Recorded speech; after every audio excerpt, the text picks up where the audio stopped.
Eddard Stark stood upon the edges of the known world, gazing out at the endless expanse of frost-coated wilderness that stretched beyond the ancient wall. His breath turned to steam in the frigid air, and the ache of winter pressed against his bones. Though his heart thumped with dread, his resolve remained unbroken. Even in his darkest hour, Ned Stark had found a reason to carry on, a sense of duty that transcended the life he had lost in the South.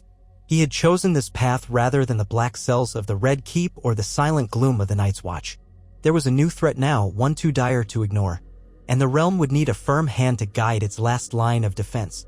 The wall's gates had parted for him and a handful of his most trusted companions, each man and woman determined to follow him beyond that monstrous sheet of ice in order to organize a defense like none had ever seen.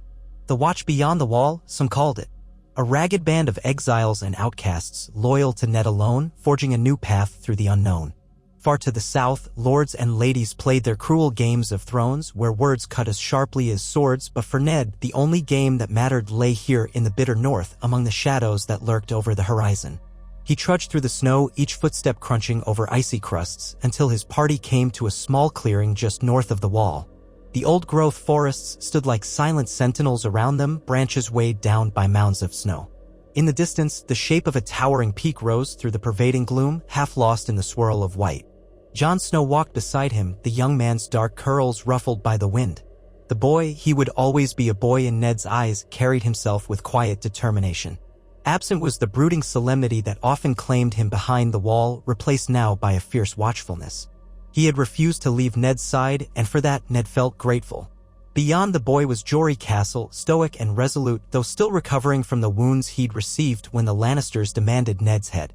Ser Roderick Castle, stiff-lipped in the cold, led the vanguard. A few sworn swords of House Stark had slipped away from King's Landing, from Winterfell, from places of uncertain safety, to be here under Ned's banner. The tension lay heavy, etched into their expressions, but it united them. Each was prepared to follow Ned's commands to the ends of the earth, for they believed in him as they did in the power of winter itself. As the group paused to rest, Ned glanced back at the wall. Rising behind them, enormous and foreboding, it embodied the boundary between the known and the unknown, between the realm's petty squabbles and something older, more terrible. Here, no pretender's crown held sway. Here, only survival reigned supreme. It was a lonely vantage. The Night's Watch had been left behind, broken and plagued by internal strife.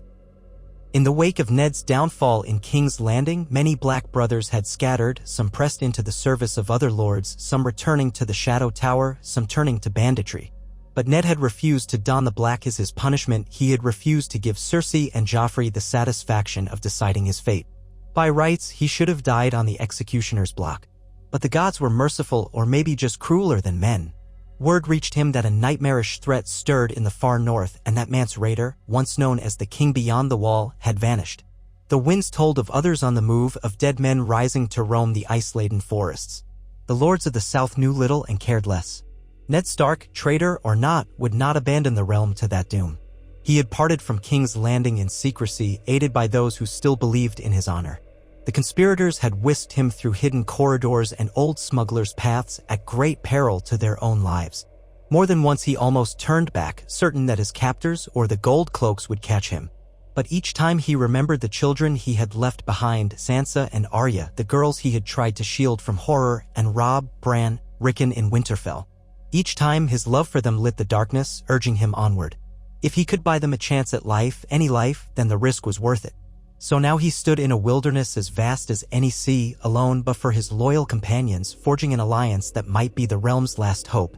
Beyond the wall, the free folk, wildlings as those in the Seven Kingdoms named them, scattered across the tundra and the haunted forests. They had lived freely, unbowed by kings or lords. Ned hoped that freedom might also be harnessed to protect them all from the threat creeping upon them. But trust would not come easily. Decades of enmity separated the peoples on either side of the wall. Nonetheless, Ned would try. He had to. He walked among the men, offering a nod to each in turn, sometimes murmuring a few words about the day's trials and the shifting weather. He could see the exhaustion in their eyes, sensed the doubts that gnawed at them. Why follow a man condemned as a traitor by the crown?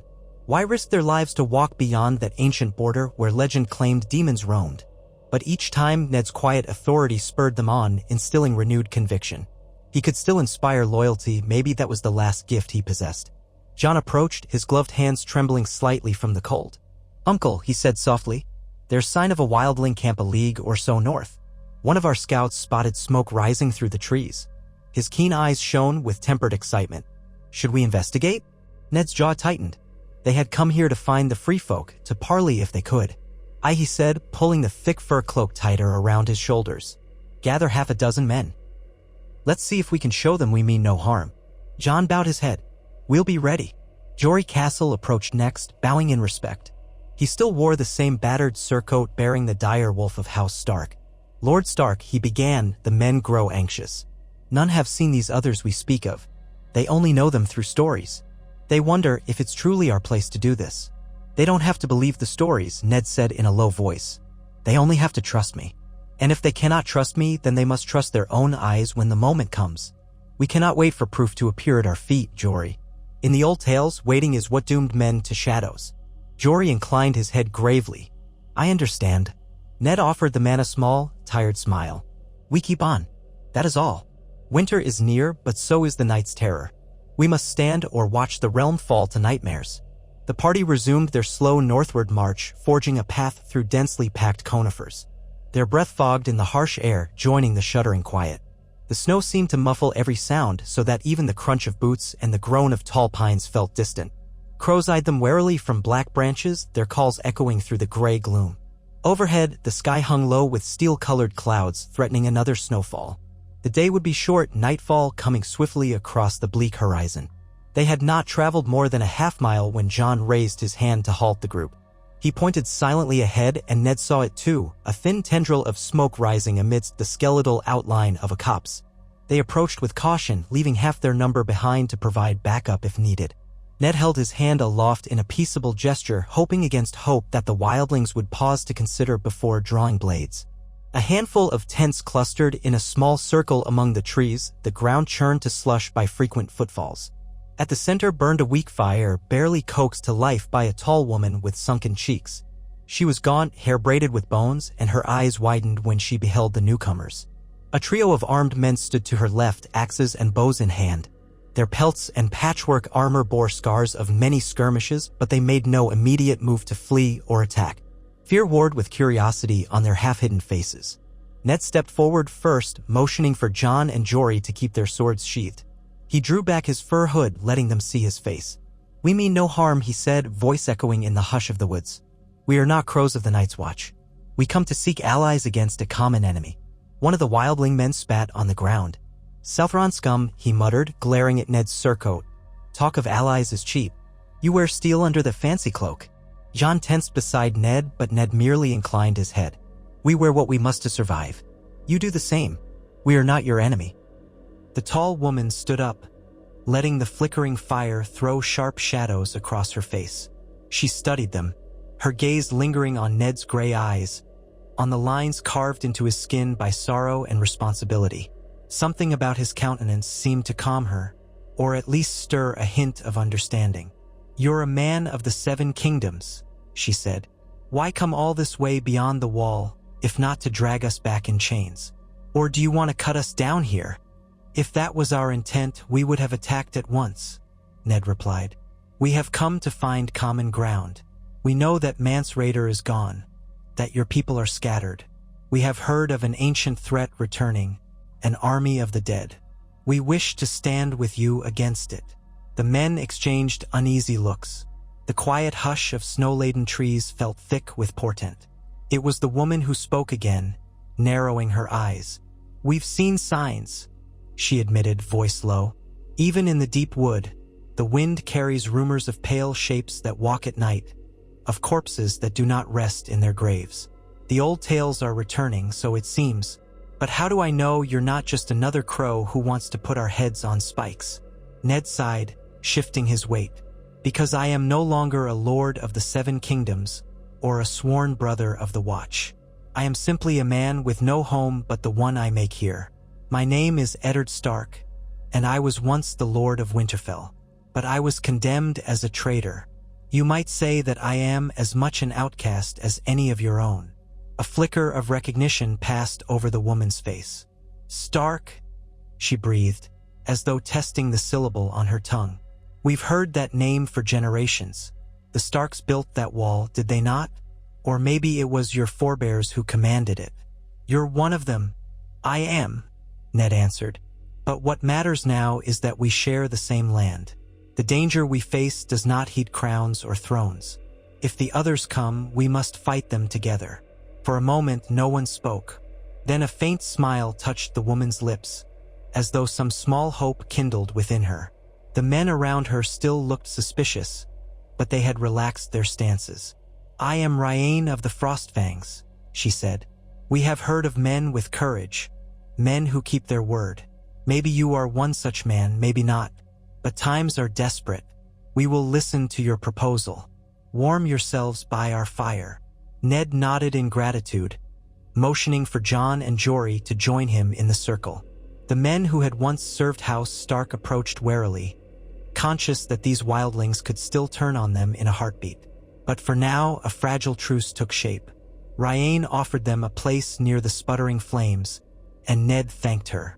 The warmth was faint, but it helped beat back the chill that had sunk into his bones. Jon crouched at Ned's side. In the boy's eyes, Ned could see a question forming, one that spoke of wonder and relief and just a touch of trepidation. Had they truly just gained an ally so easily? But Ned knew better. Nothing would be easy. They would need more than a handful of wildlings, scattered in the wilderness, to face the threat beyond. But a start was a start, and the realm's survival might depend on forging a unity that had never existed before. So as the brief sun of the far north crawled across the pale sky, Ned told them what he knew of the others. He described the stories Maester Luwin once recounted in Winterfell's library, of the long night and the heroes who rose to challenge the darkness.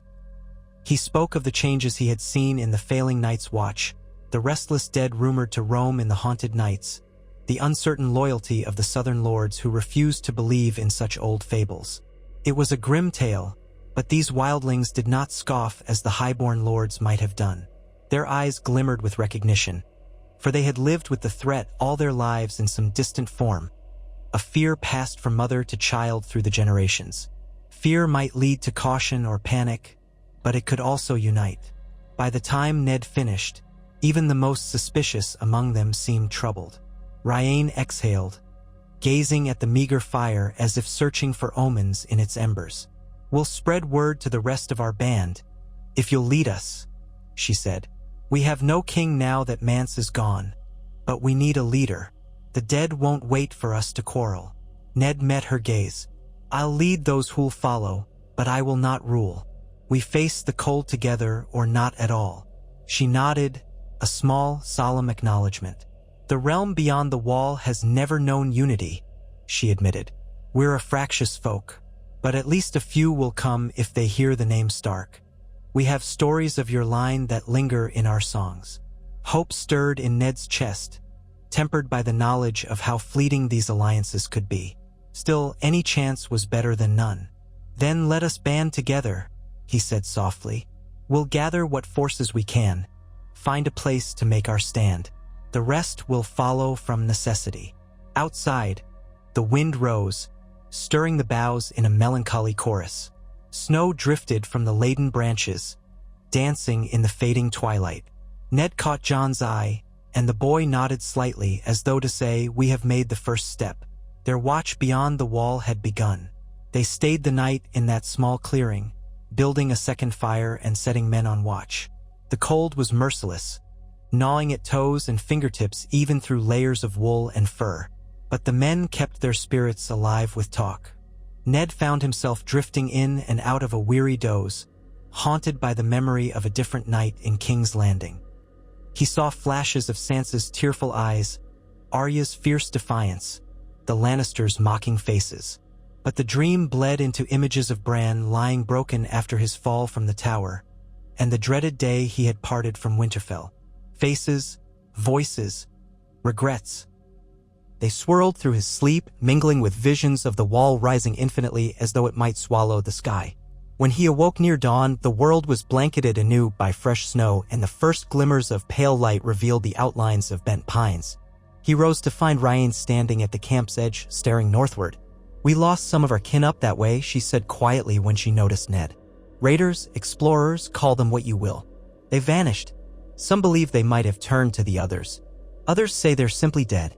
Either way, the living lost them. Ned's voice was a low rumble. We will try to discover the truth if it's still out there to be found. She nodded, but her expression was grim. I hope you find more than ghosts. They set out soon after, forging an uneasy alliance. Ryan agreed to spread word among other roaming groups of free folk, urging them to gather at a location Ned had scouted near a frozen lake some leagues east, where the land rose in a series of crags and ridges that could provide natural fortification. They parted ways with cautious goodwill. Ryan and her people melted into the thick stands of spruce, their footprints quickly covered by the ever-falling snow.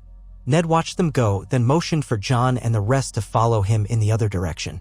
They would head east, inspecting the site themselves. If it proved suitable, that would be their base of operations, the seat of their watch. Over the next few days, they crossed empty tundras and frozen streams, glimpsing herds of elk and solitary dire wolves prowling in the distance. Each night they huddled around a fire, listening to the wind's howling lament. Each morning they rose stiff and cold, pressing onward.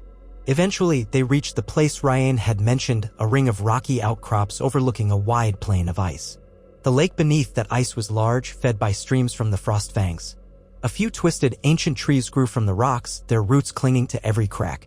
In the center of the outcrops lay a natural bowl-like depression that could serve as a defensible camp. Ned surveyed the surroundings, noting lines of sight, possible choke points, vantage spots for archers. Despite the biting wind, he felt a spark of possibility. This place offered them some protection from the elements, and with work it could be fortified against foes both living and dead. They made camp, setting up a perimeter watch. A new sense of purpose fueled the men, and Ned saw it in the way they labored without complaint. Tents were pitched, fire pits dug, and within a day they had the beginnings of what might become a settlement. As Ned wandered among them, offering words of encouragement, he also contemplated the challenges ahead. Food, for one. They would need to hunt and gather supplies or trade with whoever would come. They would need watchers on the ridges day and night, vigilant for threats. They would need to maintain a delicate relationship with whatever wildlings might heed Ryan's call. John was at the center of it all, rallying a handful of men to set up a crude palisade from felled timber. The youth had grown surer of himself, forging a new path beyond the confines of the Night's Watch. Ned felt a pang of pride, mixed with sorrow that John should be forced to endure this harsh life. He deserved better, but so did many. At least here, among the watchers beyond the wall, John could find a purpose that transcended the circumstances of his birth. By the third day at the outcrops, they spotted distant figures arriving from the north, a ragged line of wildlings, carrying battered shields and spears, accompanied by children swaddled in furs. Ned and John went out to meet them, adopting a stance of cautious welcome. Though tension simmered, some men of Ned's group muttered about the savage ways of the free folk. The newcomers approached with respect. Leading them was a burly man with braids of black hair, who introduced himself as Hrenth. He had known Mance Raider, and upon hearing that Ned sought to unite them against the others, he had decided to come and see for himself. Ned greeted him evenly, explaining his plans for fortifications, patrols, and scouting expeditions to track the threat. Hrenth listened, frowning from time to time, but he did not turn away. He asked questions about how Ned intended to feed so many, about who would command hunts and distribute rations. At times, he seemed suspicious of Southern hierarchy, bristling at the notion of a singular leader. Ned defused such concerns by stating plainly, "I am not your king. I simply ask your help. If we do not stand united, the others will cut us down as easily as scattered blades of grass." Days passed in a blur of activity. More small bands of wildlings trickled in, some armed with old bronze swords or cudgels of driftwood, others carrying the wounded or starved. The camp grew, and tensions rose between the Stark men and the FR. folk. Ned and John spent much of their time walking the perimeter, breaking up disputes, mediating arguments over hunting grounds or sleeping areas. It was a delicate dance, requiring patience and empathy. Occasionally, fights broke out, but Ned worked swiftly to maintain calm, reminding them all of the greater enemy looming on the horizon. He took solace in the few quiet moments he had, gazing upon the stark beauty of the north. The jagged ridges, the sheets of snow, the immense sky shimmering with distant lights at night, all reminded him that here, At the end of the world, petty disputes paled in comparison to the cosmic threat of the others. He felt closer to his ancestors, recalling the ancient Stark words, "Winter is coming." Now, more than ever, he felt the weight of that truth. Even as they strove to build a semblance of unity, scouts ventured farther north, returning with troubling rumors. Some found entire wildling villages empty, with no sign of struggle save for footprints leading away into the snow. Others reported glimpses of pale figures lurking in the distance, disappearing behind hillsides as soon as they were spotted. Fear grew. Men whispered of the White Walkers, the long-forgotten terrors who commanded the cold itself. A hush would fall whenever these tales were shared, as though even speaking of them might summon their presence. One afternoon, a party returned bearing a single survivor from a destroyed encampment. The survivor was half-frozen, raving about the dead rising, about a white that had once been his brother. Ned visited him in the rough-hewn infirmary tent they had set up, kneeling by his side. The man's eyes stared with a feverish madness. "They took him," he moaned, voice ragged. "They took his body and he came back wrong. Killed my son. Oh gods, it wasn't my brother anymore." He sobbed, curling into himself. "We ran. It followed us in the dark.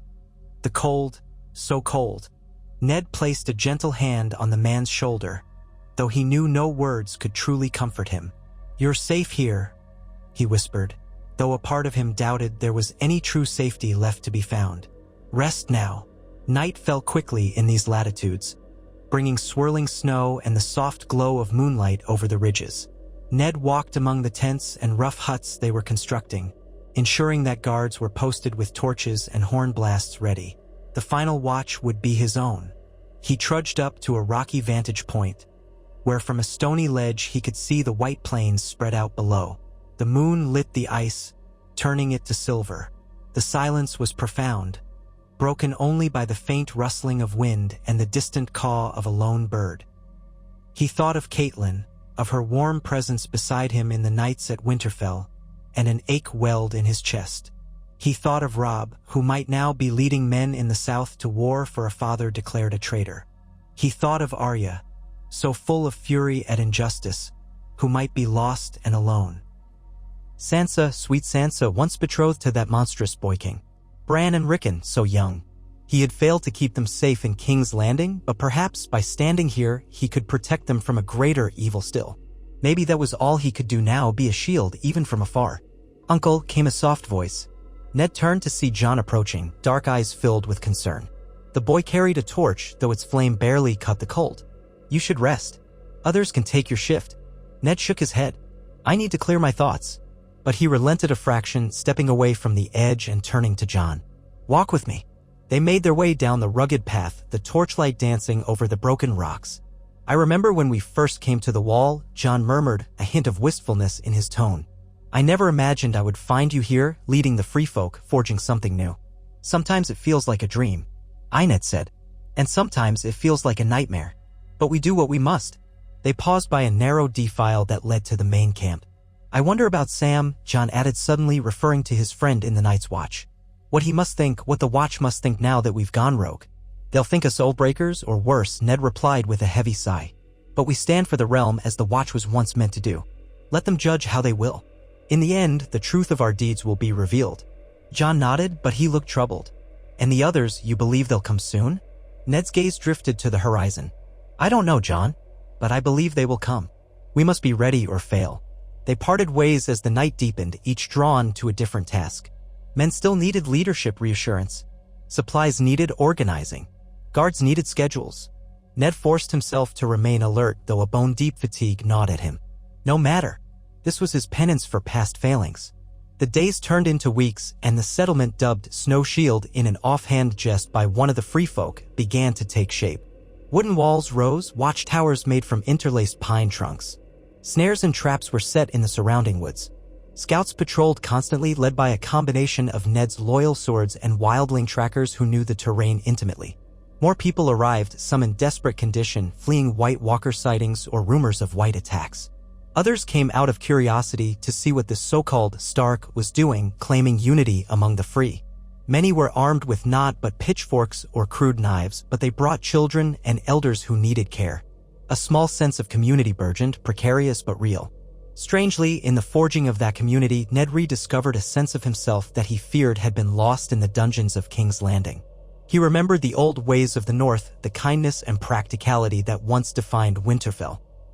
He saw that same resilience mirrored in these wildlings who had lived so close to the harshest edges of the world, learning to endure and remain unbowed.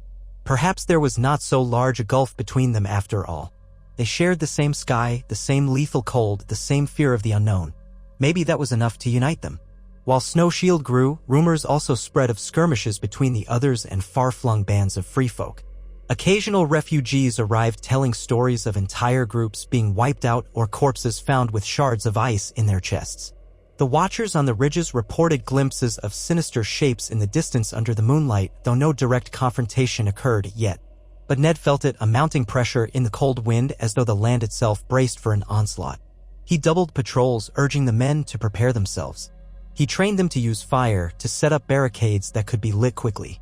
The wildlings who had faced whites shared what knowledge they had: aim for the neck or the limbs, burn them if possible, and above all, do not let the dead close the distance. The presence of dragoglass or obsidian was rumored to be lethal to the others, but they had only scarce amounts gleaned from ancient stashes near the far northern volcanoes. They treasured each shard as though it were the purest gold. Among those who came to Snow Shield was Tormund Giantsbane, a larger-than-life figure with a laugh that boomed across the valley. He had no great love for the crows, but he recognized the dire times. Better to stand with the Stark than to die alone, he declared, slapping Ned on the shoulder in a gesture that nearly toppled him. If Mance could trust you in a different life, maybe I can too. Through Tormund's boisterous leadership, more wildlings arrived, strengthening their ranks considerably. Ned marveled at the odd alliances forming before his eyes: a sworn sword of House Stark training spear wives in formation, a blacksmith who once lived in Winterfell forging arrowheads for free folk huntsmen, a few knights who had fled the Lannister regime standing guard side by side with wildling raiders. It was as though the old divisions melted under the threat of winter's unstoppable might. As Snow Shield solidified, Ned found himself conferring often with Ryan, Tormund, and Hrenth, forming something akin to a war council. Jon participated as well, offering what knowledge he had gleaned while in the Night's Watch. They debated strategies for scouting, for forging alliances with other roving tribes, even for sending a small party back to the Night's Watch to Parley. But in the end, the latter idea was deemed too dangerous. There was no guarantee the Watch would not simply arrest them or kill them outright as traitors. Even if the Watch recognized the threat, the Southern Lords might not. So they focused on building what they could hear, where the others would strike first. Winter deepened, the days growing shorter, the nights colder. The settlement survived on hunted game, hares, elk, the occasional reindeer, and foraged roots. It was meager, but enough. A handful of small skirmishes with roving bands of thieves or rival wildlings tested Snow Shield's defenses, leaving a few men wounded but none lost. During these moments, Ned showcased the tempered steel of a man who had seen war, but whose heart sought peace. He ordered that any captives be treated fairly, and if they would not join, they be released rather than slain. That small mercy surprised many, especially the free folk who had long believed Southerners to be merciless masters. But Ned recognized the power of compassion to sow trust. One night, the alarm horns blew across the ridge. Ned woke instantly, grabbing his sword and racing outside. Snow fell thick and heavy, swirling in the torchlight. The watchers shouted of figures in the dark, approaching from the north. Tormund led a band of spear wives to the northern gate. Ned joined them, sword in one hand, a torch in the other. The night was silent, as though holding its breath. Then they saw shapes moving through the gloom, a cluster of staggering figures, silhouettes swaying in the storm. The watchers shouted warnings. Tormund growled low, hoisting a massive axe. "Whites," he spat. "Stand ready." At Ned's command, archers lit arrows from the torches and took aim. The forms lurched closer, and torchlight fell across them, revealing tattered flesh, blackened stumps where eyes should be, ragged mouths contorted in silent snarls. Some were barely recognizable as human. Others wore scraps of fur and bone, perhaps once free folk themselves. The unnatural glow in their sunken sockets sent a chill through every living spine. The watchers hesitated only a moment. Then Ned yelled, "Loose." A volley of flaming arrows hissed into the air, arcing above the crude walls and striking the first rank of whites. Most fell, limbs still twitching as the flames danced across their rotted clothing. But a few reached the palisade, clawing mindlessly at the wood. Spearwives jabbed down with sharpened pikes, some fighting back revulsion at the reek of death. Tormund roared, cleaving into one that managed to climb partway up. Ned swung his sword in a precise arc, severing an arm that reached for him. Another volley of flaming arrows soared overhead, igniting more of the dead. The air filled with the sickening stench of burning flesh, the crackle of fire mingling with inhuman hisses. Jon arrived at Ned's side, a lit blade in hand. "We have them at the gate," he shouted over the roar of flames. "But there may be more circling around." Ned glanced at Tormund, who nodded grimly. "I'll hold this position. Check the east side if you can." Ned sprinted along the rampart, accompanied by Jon, Jory, and half a dozen men with torches. The fierce wind whipped at their cloaks. The snow was so thick now that visibility was reduced to a few yards. They rounded the corner to see another group of wights shambling toward the eastern flank, their horrific forms limned by moonlight. Ned called for the archers to fire, and in seconds flaming arrows lit the gloom once more. Some wights collapsed, their rotted innards catching flame. Others trudged forward, unstoppable in their lack of fear or pain. Ned led the defenders in a desperate counter, thrusting torches at the wights to set them ablaze. Jory drove a spear into one's chest, pinning it to a wooden barricade. Jon slashed at another, only to recoil as its snapping jaws lunged at him with terrifying speed. Together, Ned and Jon knocked it back into the snow, then set it alight with the torch. Amid the chaos, Ned felt a surge of grim determination. They could not let these monstrosities breach the settlement. Snow Shield was a fragile refuge for the living, and if the wights broke through, women and children would die. Another volley of flaming arrows soared overhead, and the night erupted in dancing, flickering light. One by one, the wights were cut down or burned, shriveled remains collapsing in grotesque heaps. Finally, the assault seemed to falter. In the distance, more shapes loomed, but a horn blast from the watchers indicated that they were retreating. Or perhaps they had never truly come of their own accord. Ned remembered the stories that the wights moved at the bidding of the White Walkers. If so, they had tested Snowshield's defenses. Next time, they might come in greater numbers. When the last wight fell, Ned stood panting in the swirling snow, his sword arm shaking from the exertion. Around him, the defenders slumped against the palisade, exchanging ragged, triumphant looks. A few were wounded, clawed, or bitten, but they lived. The reek of burnt flesh hung in the air, joined by the fluttering ashes of half-burned corpses. Some men coughed, choking on the smoke. But they had held. Dawn found them surveying the aftermath. The sun's pallid light revealed scorched patches of ground, broken limbs of the dead, weapons scattered in the snow. Women offered small prayers. Men cursed under their breath, spitting on the ground. Jory led a patrol to ensure none of the wights still stirred. Meanwhile, Tormund strode over, a scowl on his bearded face. "If that's just a taste of what's out there, we'd best be ready for the main course," he said. Ned nodded gravely. "We will be." In the coming days, the settlement braced itself with renewed urgency. The wall around Snowshield was strengthened, guards were doubled. Scouts ventured farther afield, searching for any sign of the White Walkers, but they found only unsettling footprints, half buried in snow, or the remains of camps torn apart.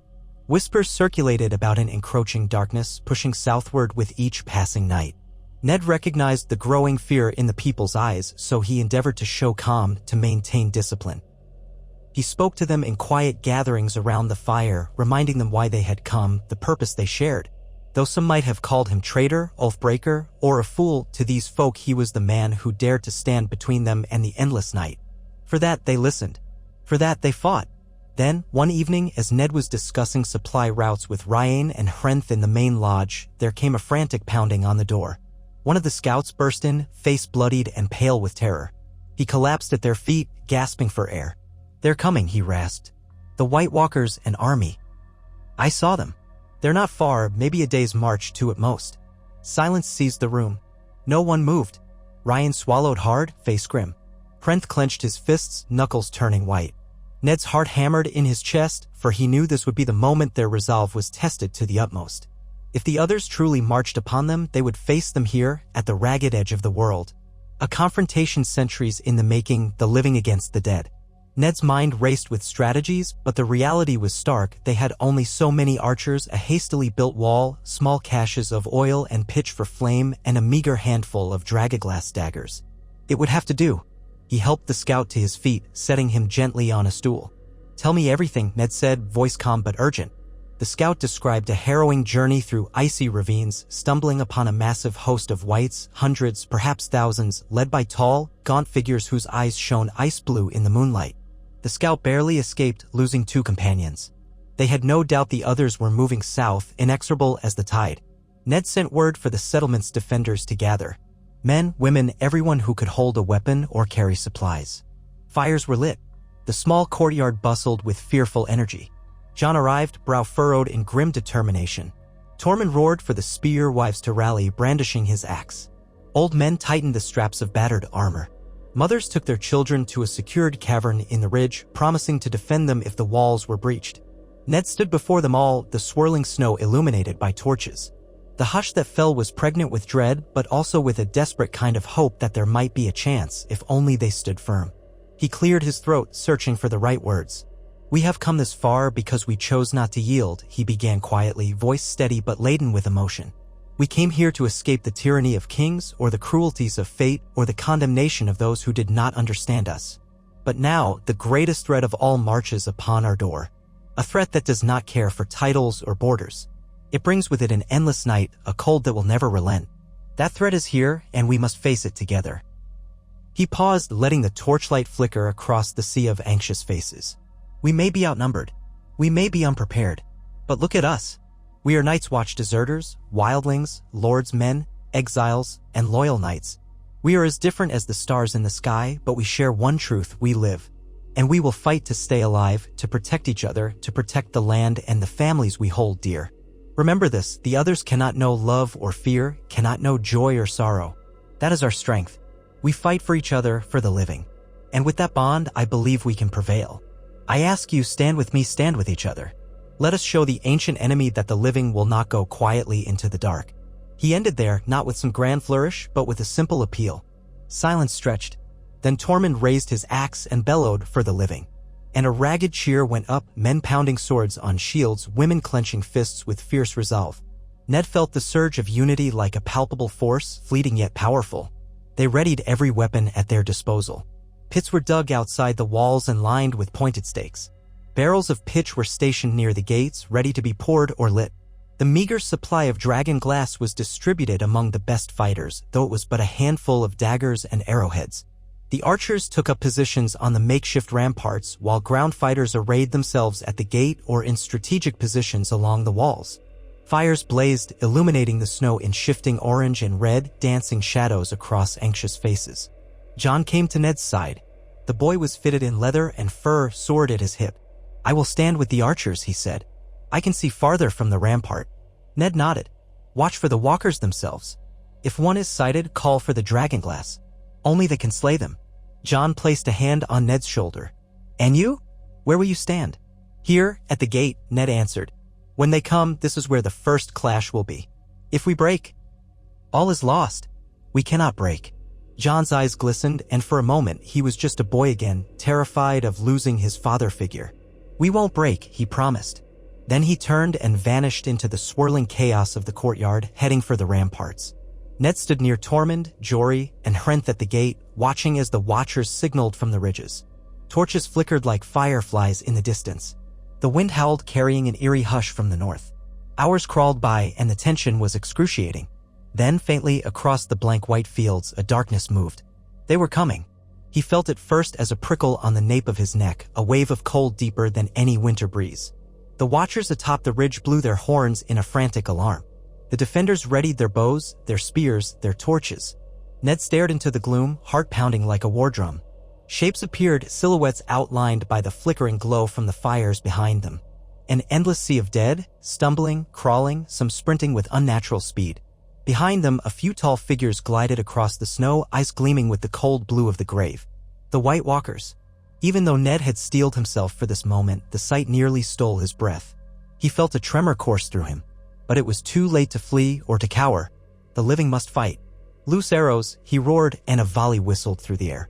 Flaming arrows arced overhead, plunging into the front ranks of whites. Some collapsed, bones splintering, while others pressed on, unaffected by steel. More arrows rained down, but the wave of dead was vast, unstoppable.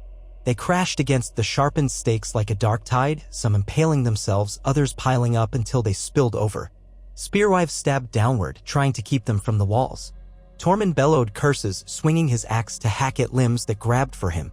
Ned drove his sword into a white's torso, twisted and pulled free only to thrust a torch into its gaping mouth. The stench of rot clung to the cold air. Cries of pain and terror rose on all sides. The dead tore at the living. Some defenders toppled from the walls into the throng, vanishing beneath clutching hands. Jon's voice rang out from above, rallying the archers to keep firing. The ground was slick with churned snow and gore. Men and women fought with a ferocity born of desperation, their breath steaming in the frigid air. Amid the chaos, Ned glimpsed one of the White Walkers striding toward the wall. Tall, graceful, it carried a sword of pale crystal that shimmered with an icy aura.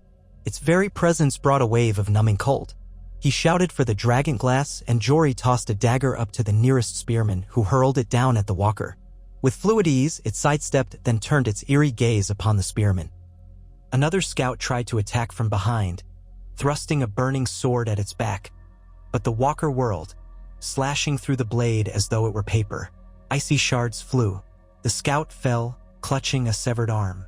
The walker advanced unrelentingly. Ned cursed under his breath and pushed forward, snatching another dragonglass dagger from a soldier who lay dying with a white's teeth in his shoulder. He brandished his torch in one hand, the dagger in the other, heart hammering. The walker locked eyes with him, and Ned felt a wave of dread that threatened to freeze him on the spot. This was no ordinary foe. This was an embodiment of ancient winter, beyond mortal comprehension. But he could not yield. With a hoarse cry, Ned feinted with the torch, forcing the walker to parry with its otherworldly blade. Sparks of frost danced in the air. Then Ned lunged with the dragonglass, aiming at its torso. The walker moved quicker than thought, twisting gracefully. Yet Ned had long years of combat experience.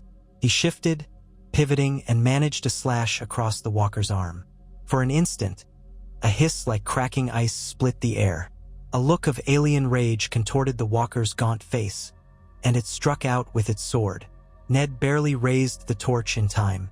The impact shattered the torch, extinguishing the flame, sending Ned stumbling backward. The walker advanced, blade raised for the killing blow. Ned braced for death, when from the side, Tormund charged with a savage roar, swinging his axe. The walker whirled to parry, giving Ned a heartbeat's respite. Seizing his chance, Ned lunged again with the dragonglass. This time, the blade sank home in the walker's flank. A keening wail of unimaginable pitch filled the air, and the walker's form cracked like ice, shards of frost exploding outward. In a heartbeat, it was gone, leaving only the drifting snow in its wake. Ned sagged, gasping, half-stunned by the sudden victory. Tormund grinned at him through a bloodied beard, but the moment was short-lived. All around them, the dead still surged, though some whites collapsed when the walker perished. Others still moved, but their coordination faltered. The defenders seized the advantage, rallying to cut the remaining dead down. One by one, the whites were pinned, burned, or hacked to pieces. As dawn's pale light crept over the horizon, the living stood battered, bloodied, but unbowed. The ground was littered with the bodies of men and women, brave souls who had given their all. Broken weapons and smoldering corpses smoked in the early light. Many wept openly, for friends lost, for the horror endured. But they were alive. Ned collapsed to his knees, clutching his wounded side. Jon was there in an instant, pressing a cloth to staunch the bleeding. Tormund, his face grim, stooped beside them. "You took a blow from that frozen devil," he growled. "But you'll live, old wolf." Ned gave a faint smile, though the pain was terrible. "We won. That's all that matters." Jon's eyes glistened. "We did, but at great cost." Ned nodded wearily, looking around at the ravaged settlement they had built.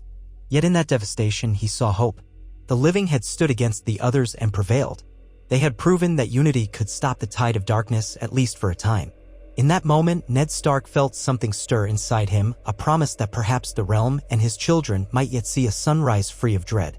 He closed his eyes, letting Jon and Tormund lift him to his feet. The wind carried the mingled laments and cheers of the survivors across the bloody snow.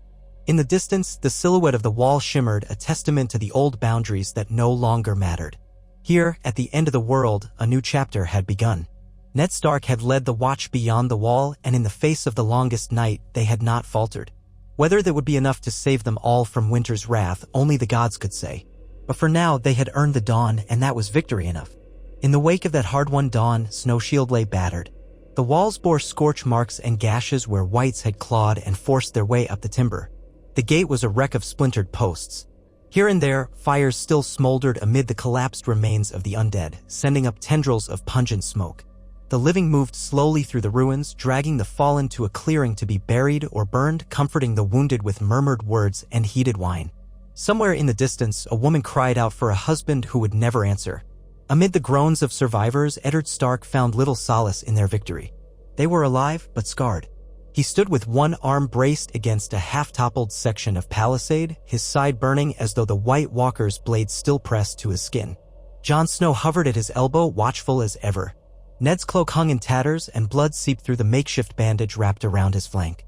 Each breath felt like an icy spear. The warrior in him, honed during Robert's rebellion, told him he needed proper care, and yet responsibilities piled at his feet, each demanding attention. Tormund lumbered up, his steps heavy. A blotch of dried blood stained his beard, and he clutched a shallow cut across his forearm. He set his jaw when he saw Ned leaning against the palisade. "Old Wolf, you look about ready to topple. You should rest." Ned gave the wildling a wry, weary smile. "And let someone else see to the aftermath? That can wait until I know how many we lost."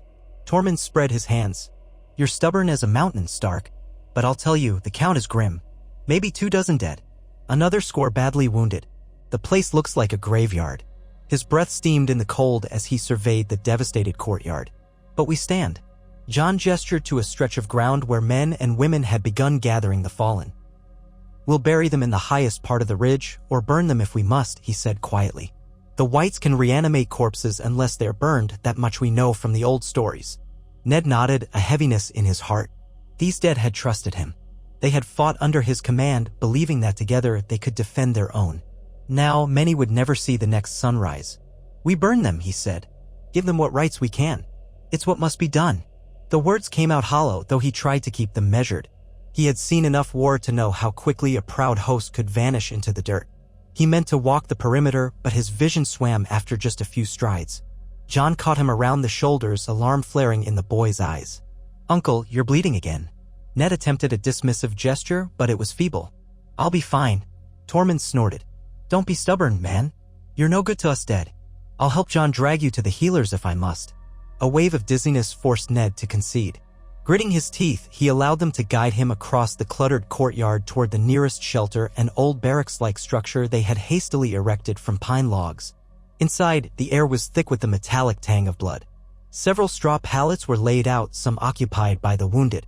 A single old woman named Adela, once a midwife among the free folk, tended to them as best she could with salves and bandages.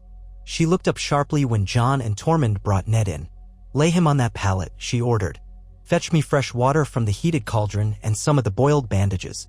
Jon hurried to do as she said, while Tormund lowered Ned carefully to the blankets. Ned hissed as pain tore through his torso.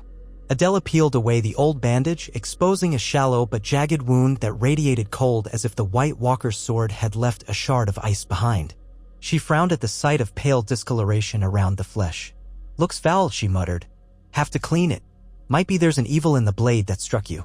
The others carry more than cold alone." Ned blinked sweat from his eyes, though the cold of the far north still cut through him. "Do what must be done, my lady," he managed. His voice felt distant to his own ears. She applied a pungent salve that burned and then grew strangely numb, a sensation that made Ned clench his jaw. Jon returned with steaming water and cloth strips. With careful hands, Adela cleansed the wound, packed it with a mixture of snow moss and a strong-smelling paste, then bound it tight. "Keep yourself still," she warned. "Let your body mend.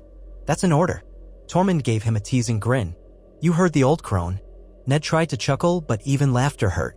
"I'll rest," he promised, surprising himself. But not for long. He looked toward the open door of the shelter where the winter light slanted in, illuminating motes of dust and drifting snow. "There's too much to do." Jon's face was drawn. "For now, rest. We can manage." Reluctantly, Ned let his head sink back on the pallet. Adela's salve was doing its work, or perhaps exhaustion simply dragged him down, for darkness soon stole over him. He drifted through uneasy dreams.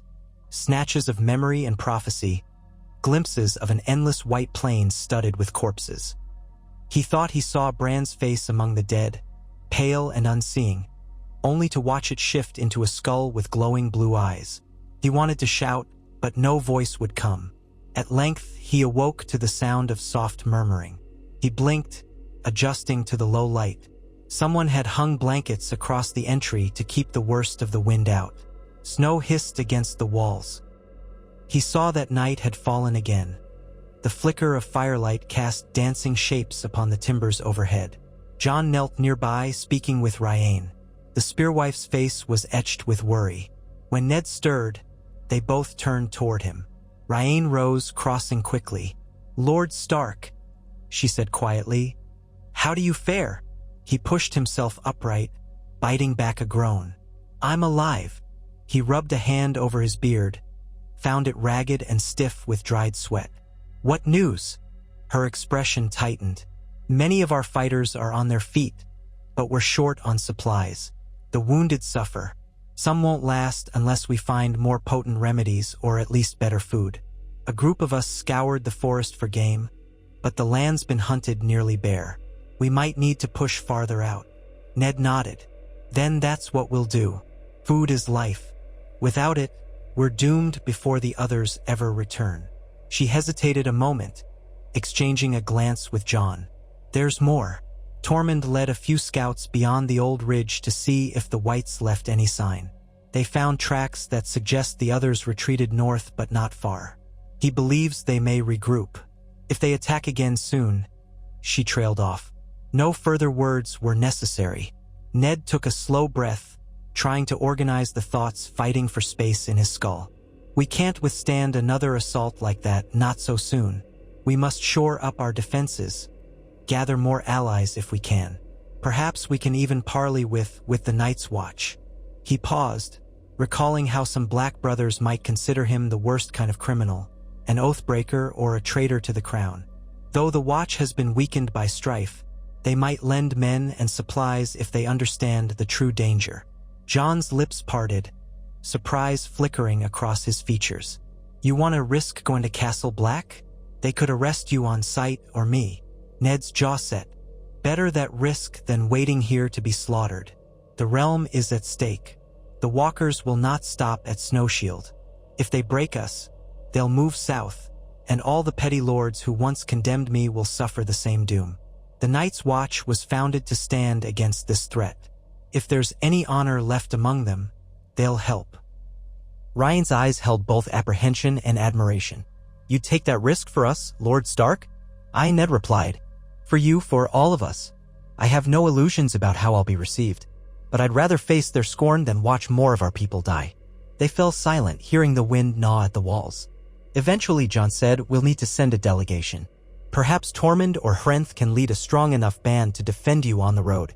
But if the Watch sees a large host of wildlings approach the wall, they might shoot first." Ned grimaced. "We'll keep the group small, just enough to keep me breathing if we encounter trouble in the wild. A few wildlings, a few loyal swords, you and I. Let's speak with Tormund, see what he thinks. Then we'll plan." They helped Ned to his feet, mindful of his wound. He tested his balance, found that though pain lingered, he could stand. The numbness that Adela's poultice brought had partially faded, leaving a dull ache behind. Leaning on John's arm, he limped out of the shelter and into the night. A crisp moon peered through breaks in the low, iron-gray clouds, casting Snowshield in pallid hues. Fires burned at intervals along the perimeter, offering faint warmth. The wooden ramparts had been patched, though spindly bits of sharpened stakes jutted at odd angles.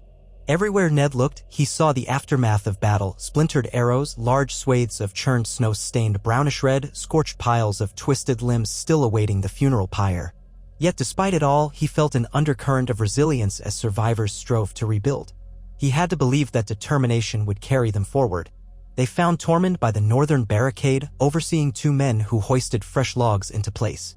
A bandage was wrapped around Tormund's bicep, and though his face was as fierce as ever, Ned could see the shadow of fatigue there. Tormund greeted them with a curt nod. "The old wolf's walking again, eh? Good. We need a stubborn bastard to keep us going." Ned half smiled. "Ryan tells me you've scouted the north. Are the others truly lingering close by?" Tormund said, gazing out over the silent plains. We tracked them for a bit, but once we saw some shadows in the trees, we didn't press our luck. I guess they lost a pair of their pale devils in that fight, maybe more if we count any we didn't see. So they'll lick their wounds. But the dead don't stay wounded for long. And if more White Walkers come down from deeper in the frosts, that army could balloon. We'd best be prepared. Ned leaned carefully against a crossbeam. Then we'll seek allies. We can't hold Snow Shield alone. Not forever. Tormund's mouth turned down. Allies from the south? If you think the crows will open the gates to a bunch of free folk, you're madder than a frostbit hound. We'll be cautious, Ned said. But we must try. Tormund grunted. I don't like crows. But I'll not deny we need swords if we're to hold this ground. If you're set on it, I'll come with you. Let them try to throw me in chains, I'll break them. Despite this situation, Ned felt a trickle of gratitude. Your courage is welcome, Tormund. But let's not risk too many. Jon and I, you, maybe Hrenth, Jory, 5 or 6 at most. A small band might gain entry. If not, we'll parley outside the wall if we must. Tormund's loud laugh echoed in the night. I'll not be turned away by a door. But all right, we'll keep the group small. When do we leave? Ned glanced at the battered settlement, uncertain. Each day they waited here meant another day for the others to gather. Yet traveling while so many were wounded was dangerous too. We go in 2 days, he decided. That gives the men time to rest and the new defenses time to settle. Ryan and Ser Roderick can organize hunts. I'd have them also keep watch for any roving free folk clans we haven't reached yet. If we return with word from the watch, we can plan the next step. Jon regarded his uncle, expression pensive. I'll see to the preparations, food, supplies, a few hardy horses. It'll be a grim journey on foot if we don't have mounts. Ned nodded. Good. Let's make certain everyone here understands the plan. They must hold Snow Shield if they can, or if it becomes hopeless, evacuate south past the wall. Ryan knows the hidden passes. Survival is paramount. They parted with renewed purpose. Over the next 2 days, Ned struggled to regain his strength. Adela changed the dressing on his wound thrice daily, each time applying a pungent ointment that made his skin crawl with a mix of numbness and heat. He forced himself to eat broth, though his appetite was meager. A new wave of hunts had brought down a handful of hares along with 1 rangy elk, but it was hardly enough to feed so many. Morale teetered on the edge. Ryan and Tormund took the lead in reorganizing the defenses. Spearwives salvaged arrowheads from the battlefield, forging them anew over small fires.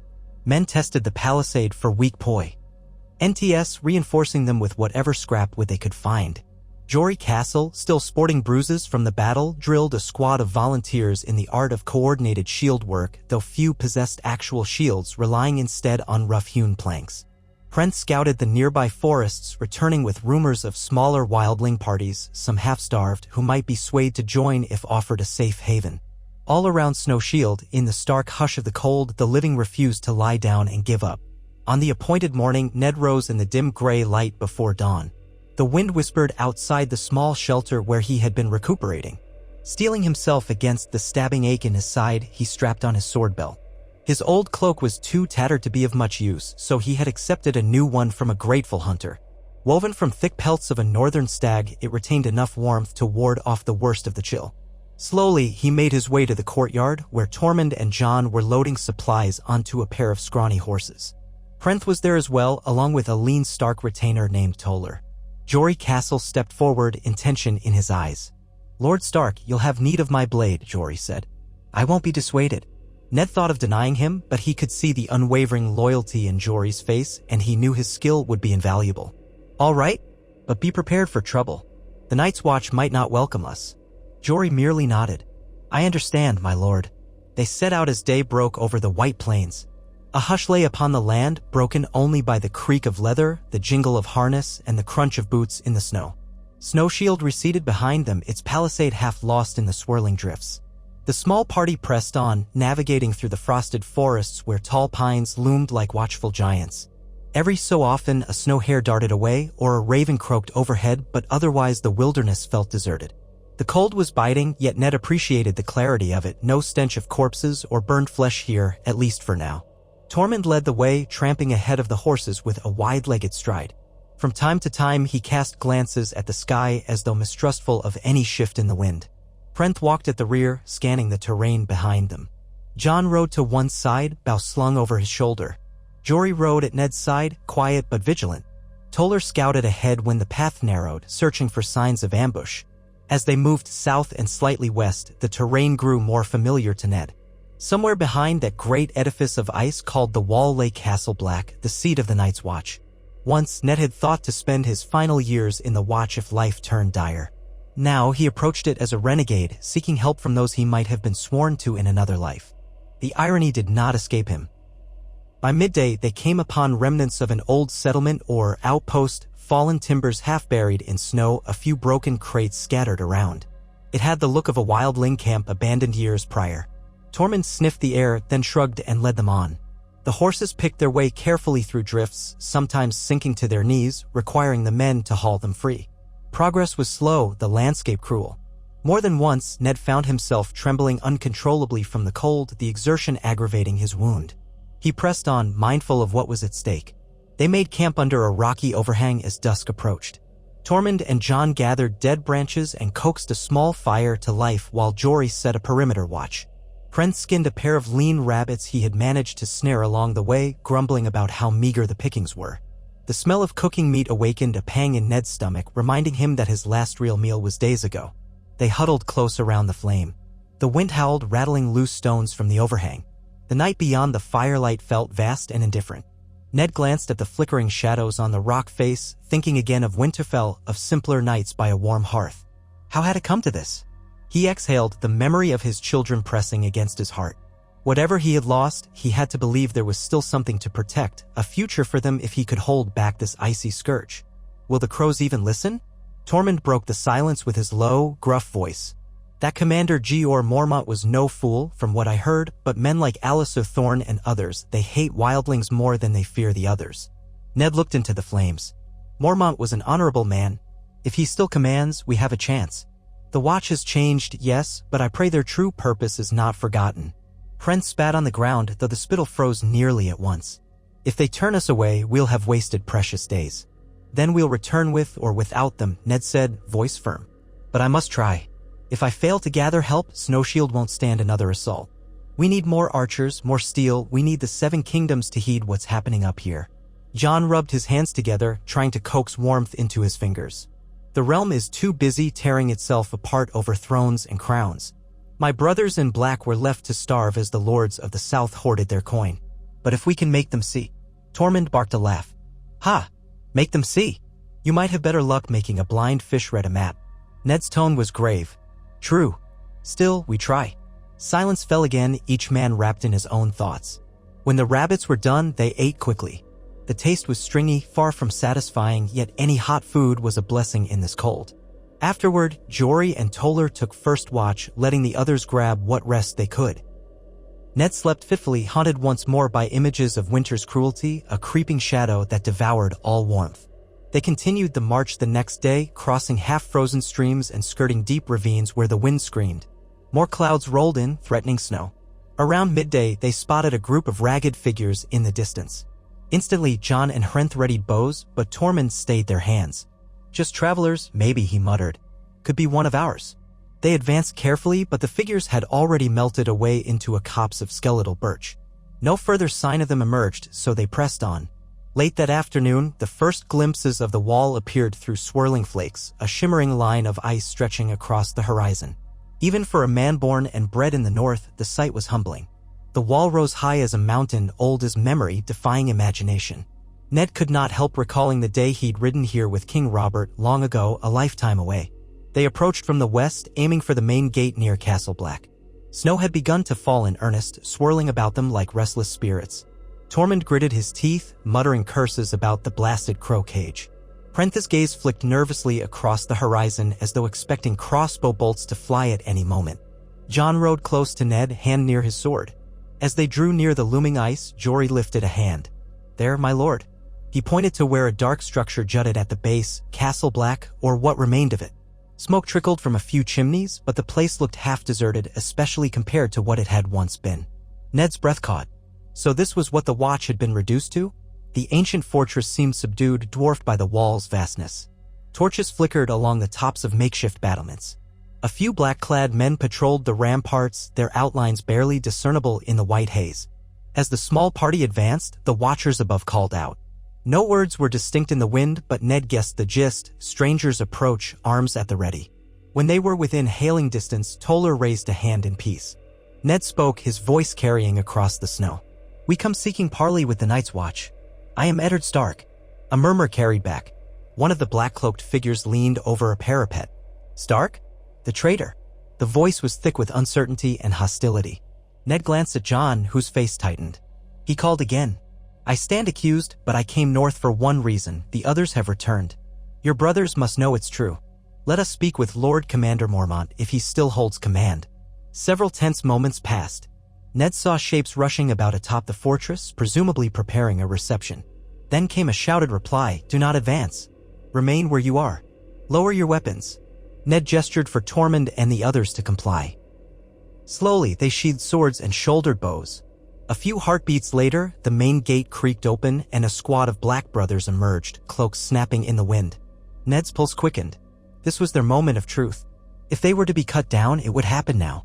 The men formed a line, spears pointed outward. At their center stood a lean figure with a grizzled beard, Ser Alliser Thorn, if Ned recalled correctly. The man's expression was sour enough to curdle milk. His cold eyes swept across the group, lingering on Tormund and Hrenth with clear contempt. Then he turned his scowl on Ned. "Lord Eddard Stark," he said, the words dripping with disdain. "Rumors claimed your head was separated from your shoulders in King's Landing." Ned kept his voice even. "Rumors are often wrong. Where's Lord Commander Mormont?" Thorn snorted. "He is away. The command falls to me in his absence. Perhaps you heard the falsehood that the Night's Watch would welcome a traitor who spurned an offer to take the Black. We have no reason to trust you, Stark. And these wildlings, this is an armed incursion." Tormund bristled. "Incursion? We came to talk, Crow. Want me to show you an incursion?" Ned shot Tormund a warning glance, urging calm. "The wildlings fight the same enemy as you do. The others are stirring. We have already clashed with them beyond the wall. If you doubt me, question your own rangers, those who remain." A flicker of uncertainty crossed Thorn's face. He hesitated, glancing at one of the black brothers beside him. The man, older, with haunted eyes, cleared his throat. "Ser Alliser, we have lost men in recent weeks. Some sightings, there might be truth to what Stark says." Thorn's lips curled. "Even if there is, you expect me to simply invite you all in for a mug of ale? Do you think me a fool, Stark?" Jon stepped forward, voice taut. "My lord, we beg your ear." Lord Commander Mormont himself traveled north at times to confirm rumors of the others' return. He knew the threat was real. His jaw set.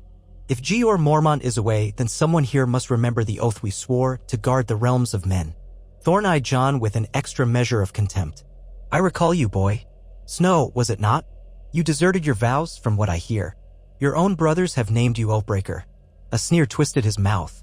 "Tell me why I should not kill you all here and now." Anger flared in Ned's chest, but he pressed it down. "Because you still hold to the Night's Watch vow to protect the living. If you slay us, you'll gain nothing. If you hear us, we may share news that could preserve the entire realm." A bitter wind gusted, blowing snow into their faces. For a moment, neither side spoke.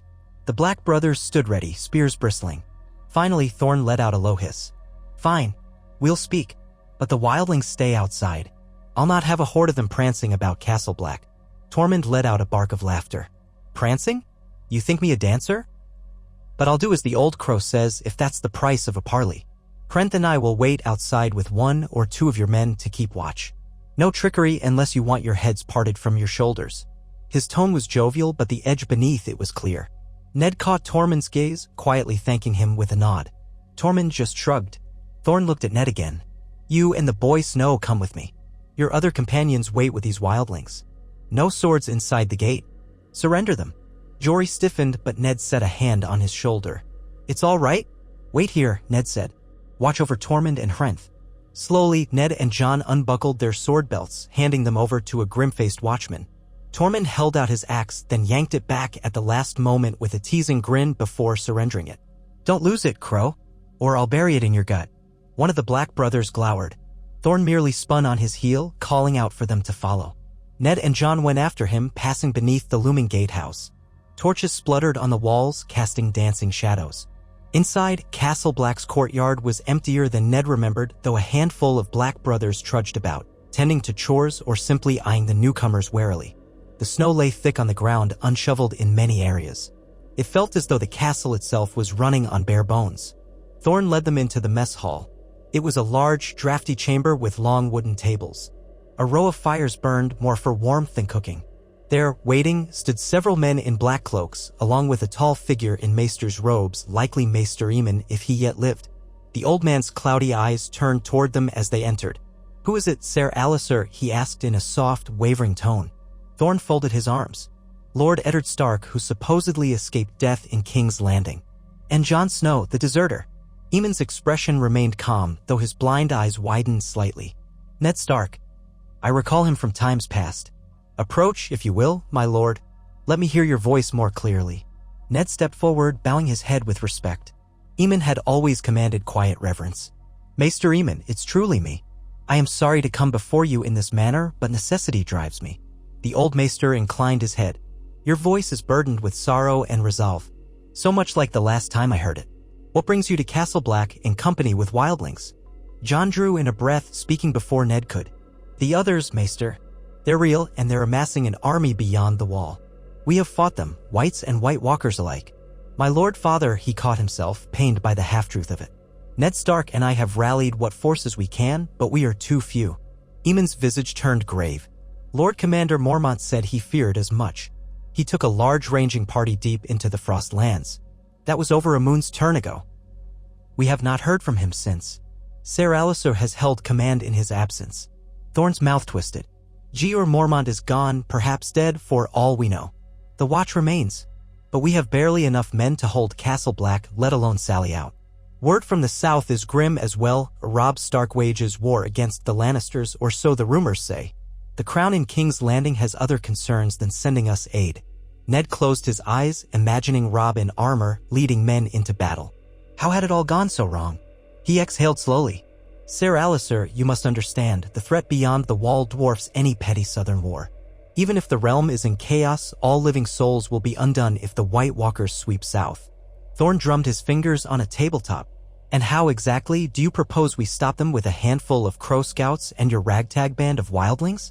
Jon bristled but held his tongue. Ned forced himself to remain calm. "We can stand together here, or at a place I've established called Snow Shield, beyond the wall. It's defensible, but we need men, weapons, food, at least enough to slow the others until the realm can be roused to the danger. If Lord Commander Mormont is alive, we must find him. He might have crucial information." A ripple of unease passed among the assembled watchmen. One of them, a younger man with a missing ear, spoke up. "We can hardly spare ourselves. Winter's near in truth, and we're short on supplies. Our last request for recruits from the south brought only thieves and murderers." Eamon's voice, though soft, carried weight. "Still, the Night's Watch was never meant to be strong in numbers alone. Our purpose is to protect the realm, however dire the cost." Thorn scowled. "And you propose we simply ride out beyond the wall, place ourselves under Ned Stark's command? A man declared traitor by the Crown." Ned's mouth tightened. "I've never betrayed the North. My life was forfeit in King's Landing because I spoke the truth about King Joffrey's parentage. That matters little now. The living are all that matter. If you will not help me in the open field, at least send a few men to see for themselves the threat I speak of. Let them ride with us, see Snow Shield, witness what we faced. Then, if they judge my words false, I'll kneel and accept your punishment." Jon turned his gaze around the room, pleading. "I swore vows even if I left. I know the Watch is bound by duty. That duty has never been more urgent." Silence followed, broken only by the hiss of flames in the hearth. Eventually, Eamon spoke, his blind gaze drifting as though seeing something far away. "Ser Alistair, all of you, consider carefully. If Ned Stark speaks true, turning him away could doom us all." Thorn's jaw worked, anger and reluctance warring on his face. He looked at the other Black brothers. "We can send a dozen men at most. We have no more to spare. If they find truth in your words," he paused, clearly loath to yield. "We may commit more, but only if they see the threat themselves." A flicker of relief touched Ned's features. "That is all I ask." Thorn gave a curt nod, as though each gesture pained him. "Very well. I'll name a veteran or two to lead them. Meanwhile, you'll leave the majority of those damned wildlings on their side of the wall. The Watch was not founded to coddle them." Ned forced a neutral expression. "We do not seek coddling, only survival. Choose your men. We must return swiftly if we're to have any hope of reinforcing our defenses. The others could march at any moment." As they settled the details, Thorn dismissed the men around him to prepare. Eamon lingered, stepping near Ned. Though he was frail, he still stood with a certain dignity. "Lord Stark," he murmured, I sense the weight you carry. I once served with your uncle many years ago. Though I have never seen you in black, you seem as much a brother of the Watch as any I've known." Ned inclined his head. "I only hope my efforts can protect what's left of the realm." The old maester's milky eyes seemed distant. "I wish you wisdom and fortitude, Eddard Stark. For if the stories my ravens carry are true, the long night may well be upon us once more." Ned said nothing, but a chill passed through him that had nothing to do with the wind. Outside, Tormund, Hrenth, Jory, and Toller waited, guarded by a half-dozen black brothers who looked ready to gut them if they so much as sneezed. When Ned and Jon emerged, Tormund cracked his knuckles. "We living to see tomorrow? Or are we dancing with the crows?" "We have an agreement," Ned said. "A dozen men will accompany us. They'll see Snowshield, confirm our claims about the others. If they believe, the Watch will send more help." "A dozen men," Tormund echoed, eyes rolling. "Well, better than none. Let's hope they know which end of a spear to hold." Jon exhaled, shoulders sagging with relief. "We should leave at first light." "Agreed," said En. "Edition will rest here, gather any supplies they're willing to spare, and depart." He gave Tormund a wry look. "Try not to brawl with them in the night." Tormund grinned. "No promises." Ser Alliser emerged with 2 men in tow. One was a burly ranger with a gray-streaked beard. The other had the lean build of a tracker. "This is Hal Wynn," Thorn said, gesturing to the older ranger. "And this is Rook. Both are veterans of the far north. They'll lead 10 more crows in your wake. Don't lose them, Stark." Ned inclined his head. "We'll keep them alive if we can. Will you give us any food or gear?" Thorn's lip curled. "We haven't enough to spare for the wildlings, but we'll see what can be done." Jon braced himself, offended on Tormund's behalf, but Ned only nodded curtly, not wishing to provoke Thorn. Tormund made a show of scratching his backside. "We wildlings have survived worse. Keep your stale bread if it pains you so." They parted ways, each side wary. Ned and his group were shown to a cramped barack, given thin mattresses to sleep on. The Black Brothers posted a guard outside, no doubt to ensure none of them prowled about or tried to free any wildling prisoners who might be locked up. The men sat in the cold gloom, listening to the wind. Jory broke the silence. "It's strange to be here without being chained or attacked. We should be grateful." Tormund spat on the floor. "I'll be grateful when we get out of here. If this place is the line between the living and the dead, the living are in sorry shape." Jon propped his elbows on his knees, staring at the flickering lantern. "It used to be mightier. I remember watching the training yard, how many men once filled it. Now, it feels like a ghost of itself." Ned was silent, recalling a time he had come to Castle Black in his youth, how the yard had bustled with black-clad recruits. "The realm's neglect has grown deadly," he finally said. "We have no choice but to make do." They lay down one by one, though Tormund swore he would not close his eyes while crows hovered nearby. Ned drifted in and out of uneasy dreams, waking at times to see Tormund pacing or hearing Jon shift restlessly on his cot. Outside, the wind moaned. At dawn, they rose stiffly. The Black Brothers brought them a meager breakfast of oat porridge and stale bread. Ned forced it down. Then Halwyn and Rook arrived with their 10 men, each carrying a basic pack. Ser Alliser stood by, his demeanor frosty. "There," he said, "they'll see your so-called snow shield. If they find your tales wanting, Stark, don't bother returning." Ned met his gaze, unflinching. "We'll bring proof enough. You have my word." Thorn snorted. "I care little for your word. Begone." With that, they were escorted to the gate, where the horses waited.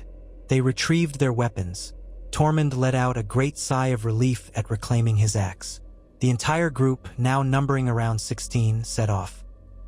Ned led them north alongside Tormund and Hrenth, the black-cloaked rangers arrayed warily behind. Tormund wasted no time hurling playful insults at the crows, who responded with cool glares or muttered threats, but Ned noticed that 1 or 2 seemed willing to banter in return. Perhaps bridging that gap was possible after all. They passed under the towering wall once again, stepping back into the wild. The cold wind whipped across the plain, and a sense of foreboding settled over them. Ned pressed a palm to his wounded side. It ached in the chill, reminding him that the White Walker's blades carried more than physical harm. But there was no going back. Day by day, they trudged across the frozen landscape.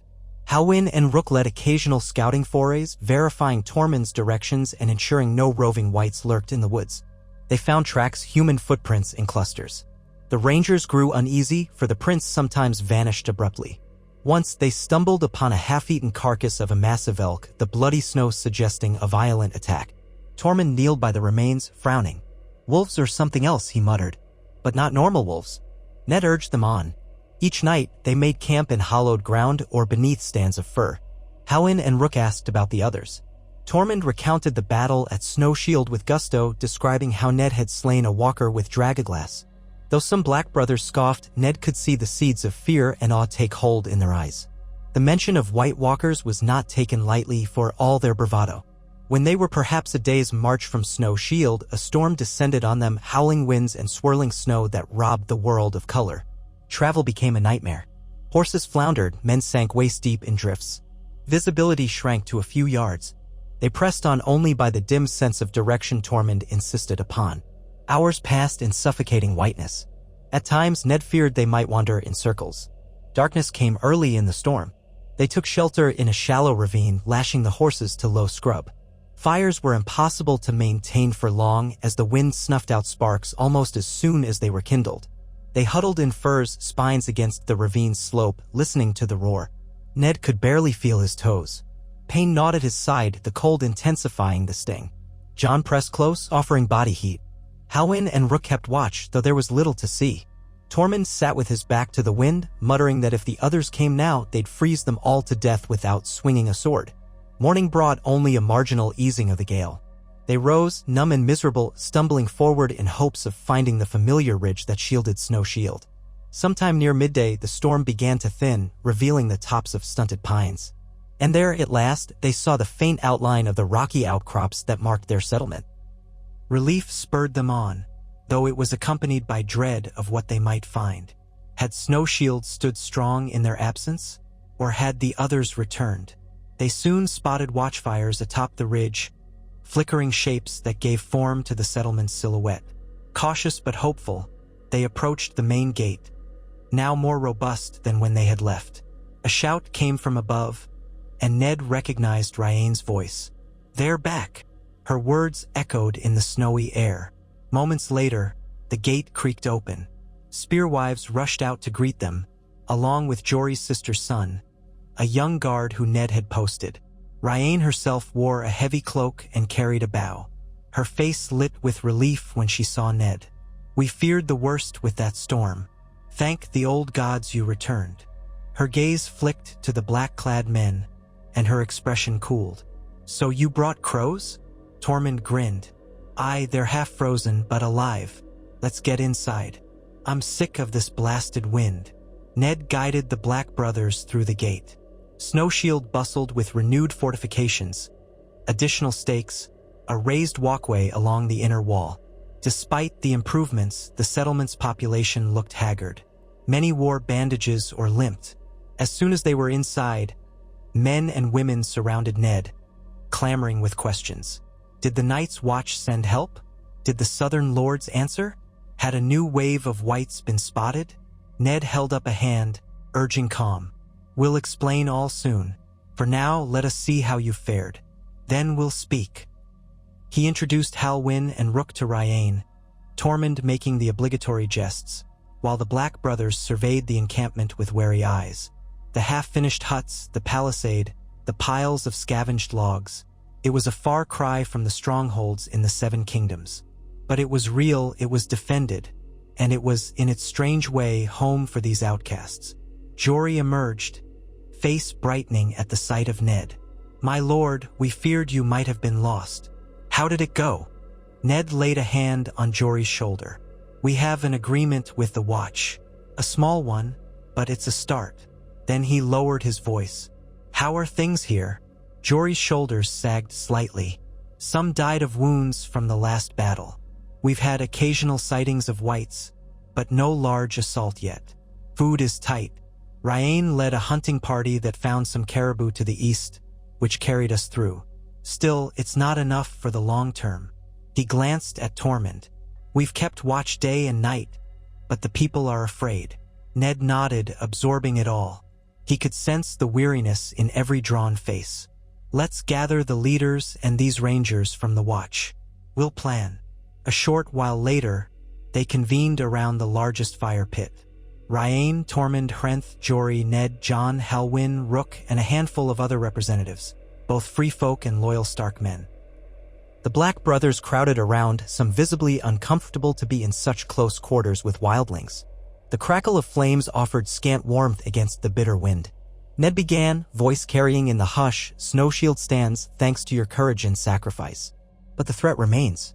The White Walkers may gather more dead to their ranks even as we speak. In King's Landing, the Crown does not heed these warnings. So we must act ourselves." Halwyn spoke up, eyes scanning the battered palisade. "If this is your fortress, you'll need more than logs and stakes to hold against another horde. The Watch has expertise in building defenses. We can lend you that, once we confirm the danger is real." Tormund barked a laugh. "Real enough. You want to meet a White face-to-face? Plenty of corpses from the last attack. We burned them, else they'd have been dancing around by now." Rook cleared his throat. "We should see your perimeter, your supply lines. If we can help shore up defenses, we will.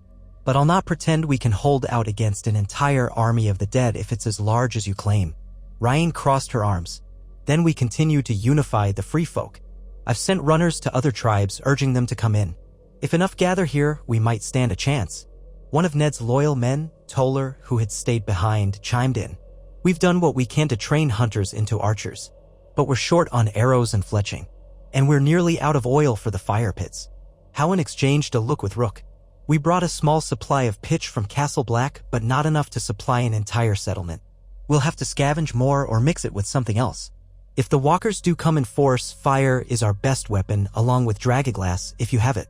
Ned grimaced. "We have precious little dragonglass. Unless we can find more in the mountain caves to the far north, we'll be forced to rely on steel and flames. We also need better strategies for stopping the Whites, trenches of fire, possibly, or spiked barricades that can be lit quickly." Jon nodded, remembering the battle. "And watch for the White Walkers themselves. If we slay them, many Whites fall. That's how we survived the last attack." Tormund pursed his lips. "Aye, but them pale devils are slippery. They move fast and they fight like whirling frost." He clapped Ned on the shoulder. "Stark here nearly got himself skewered last time." Ryan's gaze lingered on Ned's side, her eyes softening. "Adela said your wound is healing poorly. Is that true?" Ned forced a small smile. "It aches, but I can still fight. We must all carry our burdens." The discussion went on for hours, shifting from defenses to supply routes, from forging alliances to patrolling the surrounding area. Halwyn and Rook pledged to write a report for the Night's Watch, likely to be delivered by Raven or carried by messenger if ravens were lacking. They conceded that Snow Shield was, indeed, the only bulwark standing between the others and the realm for many leagues. In the days that followed, Ned worked tirelessly despite the pain in his side. The Black brothers split into teams, some guiding spearwives in fortification techniques, others hunting or scouting the perimeter. Rivalries and resentments simmered at first, but they gradually softened as the men realized how much they depended on each other's survival. Tormund teased the crows snapped back, but both sides laughed when the day's labor ended. Ryan and Halwyn patrolled together, forging a grudging respect as they felled a wild boar that nearly gutted one of the younger watchers. Slowly, the encampment took on a new shape. Taller watchtowers rose at key points. Traps were dug beyond the outer walls, pits lined with sharpened stakes hidden beneath snow. Wooden frames were built on the ramparts to hold barrels of pitch to be lit and poured onto attackers. Wounded men found themselves pressed into service, fletching arrows or sorting salvageable metal from the last battle's debris. Every hand was needed. Every hour mattered. Ned led nightly discussions around the fire, refining their strategies. Jon oversaw a small group of archers, training them to shoot accurately under pressure. Jory taught sword drills, while Tormund and Hrenth instructed wildlings in the use of spear walls. The Black brothers watched with interest, contributing tips on disciplined formations. Ryan organized scouting parties that roamed farther north than ever, searching for any sign of the White Walkers' renewed march. Day by day, as the temperature dropped further, the ring of outcrops that encircled Snow Shield bristled with new defenses. Smoke often curled from the huts that dotted the hollow. The settlement started to resemble a true fortress if a rough-hewn one. However, the specter of hunger loomed. Game had grown scarcer, and foraging turned up only lichens, roots, and bark that provided limited nourishment. Nobody starved yet, but rations were thin. Helen wrote a dispatch, pinned it to a raven's leg, hoping to appeal to the watch for more supplies. Whether the message would reach them, or if they even had supplies to spare, remained uncertain. As these labors continued, Ned's wound festered. Adela changed the dressings each morning, clucking her tongue at the darkening bruise that spread around the cut. "The other's blades leave a chill that does not fade," she lamented. "It's like the cold has seeped into your blood." But Ned refused to be confined to bed. He walked the perimeter daily, ignoring the throbbing ache, refusing the anxious pleas of John and Jory to rest. At night, he dreamed of King's Landing's flames, or the echo of swords in Winterfell's yard, or the spectral glow of blue eyes in the darkness. Each morning he rose, pressing on by sheer will. A fortnight after they returned from Castle Black, the watchers on the ridge spotted a column of figures approaching from the north, a ragged band of free folk. Ryan led a welcoming party out, uncertain if they came in peace. As it turned out, these were fugitives from a distant encampment that had been overrun by whites. They brought fearful stories. Entire villages swallowed, the dead marching with silent purpose. Some claimed to have glimpsed giant silhouettes in the night, as though monstrous beings also served the others. When Ned questioned them, an elderly man with a missing eye stammered, "We heard the moans, saw the ice demons leading the dead. We ran for days, never stopping. Thought we'd never see living souls again." The arrival of these refugees both bolstered and burdened Snow Shield. More hands for labor, but more mouths to feed. Among them were 2 hardy spear wives, both battered from battle, who agreed to stand watch. A handful of children were half-starved, wide-eyed with terror. Mothers pleaded for safety. Ned ordered them to be sheltered in a cluster of huts near the center. However, each new arrival brought the same warning: the others were coming. At last, one frigid twilight, a shrill horn sounded from the western ridge. Ned jerked upright from a half-doze, ignoring the pain in his side. The horn's note was one they had reserved for a dire threat. Men and women scrambled to arms, fetching bows, spears, swords, anything they could wield. The Black brothers rushed to their stations. Tormund hefted his axe, bellowing for the spear wives to form up. Jon took charge of the archers along the rampart. Fires were lit, pitch-readied. The entire settlement braced for the nightmare they all expected. Ned climbed one of the newly constructed watchtowers, breath hissing between clenched teeth at each step. When he reached the top, Ryan was there, her face set in grim lines. She pointed outward where the last streaks of pale daylight stretched over the tundra. At first, Ned saw only the swirl of snow and the faint shapes of stunted trees. Then movement caught his eye, an undulating mass like a slow wave. The hair on his neck prickled. They were coming. It was the army of the dead. Whites shuffled or crawled, some wearing the tatters of old furs, others half skeletonized. The stench, even at this distance, was carried on the wind, a foul reek of decay. They moved in a ragged but inexorable formation. Near their center, Ned saw tall silhouettes with inhuman grace, pale as moonlight. White walkers. More than 2. Perhaps 5 or 6. Hard to count in the whirling snow. His pulse thundered. They had prepared as best they could, but would it be enough? Jon's voice echoed from below, directing archers. Tormund shouted jokes at the crows, trying to keep morale alive. Wildling mothers huddled children behind a newly dug trench. Howin and Rook traded anxious looks, gripping their weapons. Night descended quickly, as though drawn by the White Walker's presence. Torches flared along the palisade, painting the sharpened stakes in flickering orange. Ned looked to Ryan. "Sound the horns again. Full alert. Every station manned."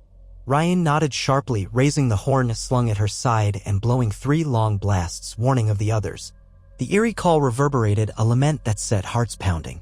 Below, men and women readied themselves for a desperate stand. The whites drew closer, covering the last distance in a slow, relentless march. Bows twanged, sending flaming arrows into the front ranks. Some whites fell, collapsing into pieces, but many kept going. Closer. Ned glimpsed a White Walker striding near the left flank, brandishing a blade that shimmered with frost. He felt the chill from here, as if it reached for his heart. Then the final collision began. The outer trenches served their purpose, scores of whites toppled into pits lined with sharpened stakes. As they struggled and squirmed, archers loosed flaming arrows, igniting the pitch at the bottom.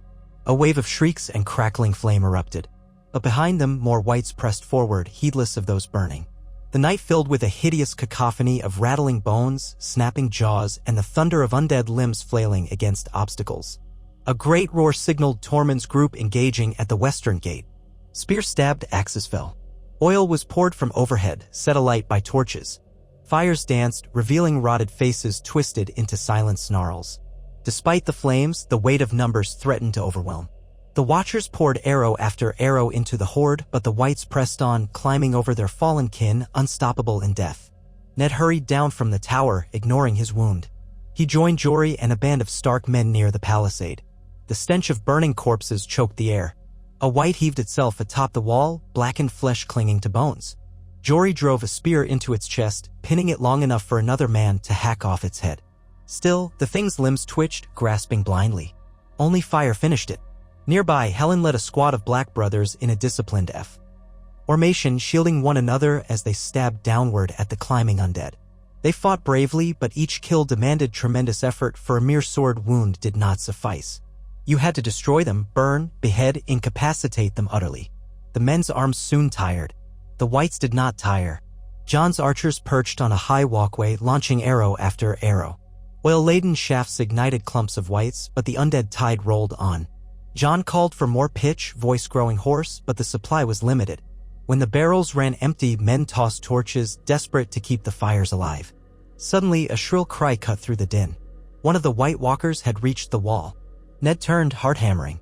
He saw it standing there, impossibly tall and gaunt, icy blade in hand. Two more lurked behind it, eyes glowing blue. With a graceful slash, the first walker sliced through a spear, the weapon shattering into 1,000 frozen shards. A Black brother screamed as the creature's next strike took his arm at the elbow. Another White Walker leapt nimbly onto a platform, scattering archers. Ned knew they had to be stopped or all would be lost. He pushed through the chaos, Jory at his side. The cold intensified as he neared, each breath stinging his lungs. He could see the rippling texture of the walker's white flesh, like ice stretched thin over bone. Summoning resolve, he lifted his sword, though he knew steel alone might not suffice. They needed dragonglass. Where was it? Jon appeared suddenly, brandishing a dragonglass dagger snatched from a supply chest. He lunged at the walker on the platform, only for it to whirl and parry with its frozen sword. Jon's blade shattered, shards of obsidian flying. A hiss of unnatural laughter escaped the walker's lips. Desperation flared in Jon's eyes. Ned rushed forward, ignoring the burning in his side. Another White Walker angled toward him, blade raised. He feinted, trying to position it so Jory might flank. The walker moved like a dancer, each step silent and impossibly quick. Jory struck from the side, but the walker slid away as though gliding on ice. Ned swung, steel rang against the icy blade, sending a jolt of numbness up his arm. The walker's face, though almost expressionless, seemed to radiate disdain. Then it struck at Ned's wounded side. White-hot pain lanced through him. He cried out, staggering. The walker prepared a killing thrust, but Tormund barreled in with his great axe, roaring defiance. The axe slammed against the walker's sword, sending a cascade of frost-like sparks. The walker seemed momentarily surprised. Tormund spat a curse, swinging again, but the walker dodged. Meanwhile, Jon and Ryan confronted the other walker. She had retrieved a dragonglass arrow from her quiver. Her hands shook with adrenaline, but she notched the arrow, took aim at the walker's back. Jon tried to keep its attention, feinting with a half-broken sword. In a heartbeat, the walker pivoted, blade sweeping. Jon ducked, nearly losing his head. That was Ryan's moment. She loosed the arrow. It struck the walker just below the shoulder blade, burying itself in pale flesh. A shriek like splitting ice tore through the night. The walker spasmed, cracks spreading across its form. Then, with a sound like shattering glass, it disintegrated into shards of frost. The Whites around it wavered, some collapsing. Encouraged, Tormund roared at the walker he faced with Ned. "Any more dragonglass?" he bellowed. Jory flung him a dagger retrieved from a fallen man's belt. Tormund snatched it from midair, pivoted, and lunged. The walker twisted, but Tormund's aim was true. The dragonglass sank into its side, unleashing that same keening cry. Ned stumbled back, clutching his wound, as the walker dissolved in a flurry of ice. Again, Whites around it collapsed as if their strings were cut. For an instant, it seemed victory was within reach. But more walkers remained, leading other sections of the undead horde. Across the settlement, men and women screamed. Howland's voice rang out somewhere, calling for a retreat to the inner palisade. Tormund helped Ned to his feet, half carrying him. Jon scrambled down from the platform, dragging Ryan, who had twisted an ankle in the melee. A swirl of chaos enveloped them, firelight, flecks of snow, the stench of death. They retreated toward the center of Snow Shield, where makeshift barricades had been erected as a fallback. Jory and Hrenth coordinated the withdrawal, ensuring the children and wounded were behind the lines. The Black brothers formed a shield wall while spearwives covered their flanks. The Whites poured in through gaps in the outer defenses, undeterred by the flames or the piles of their own dead. Ned panted, vision swimming. He felt blood soaking into his cloak. Tormund kept a hand under his arm. "Don't you die now, old wolf," Tormund growled. "We need you." Ned tried to steady himself. "We stand or we perish," he rasped. Jon, seeing Ned's condition, pressed a trembling hand to his shoulder. "Father," he stopped himself.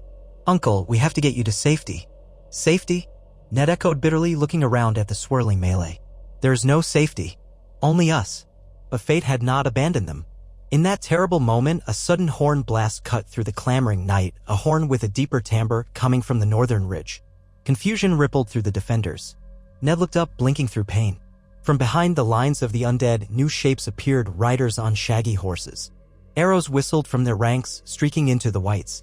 Wildlings, Ned realized at first, or some distant tribe. But no, they wore black cloaks. "Night's Watch!" Howland's voice boomed, incredulous. Indeed, among the riders, Ned glimpsed a towering figure with a raven head crest on his helmet, Jeor Mormont. The Lord Commander had returned. They crashed into the flank of the undead wave, steel flashing. Ravaged though they might have been on their expedition, Mormont's rangers attacked with lethal precision, picking off White Walkers with well-aimed dragonglass-tipped spears. The undead horde shuddered under this sudden onslaught. Another White Walker fell to a spear in the back, its shriek echoing across the camp. More Whites collapsed, empty husks. The tide turned, confusion rippling through the ranks of the dead. Sensing disaster, the remaining Walkers tried to regroup, but the combined force of Snowshield's defenders and Mormont's cavalry pinned them. Firelight glinted on swords as more Whites were cut down or set ablaze. Some of the White Walkers melted away into the darkness, swift and silent. Others were destroyed, sending pockets of Whites dropping where they stood. Gradually, the tumult subsided.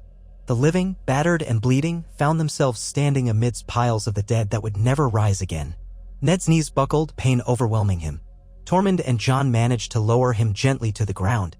Nearby, the Lord Commander of the Night's Watch dismounted, flanked by a handful of grim-faced rangers.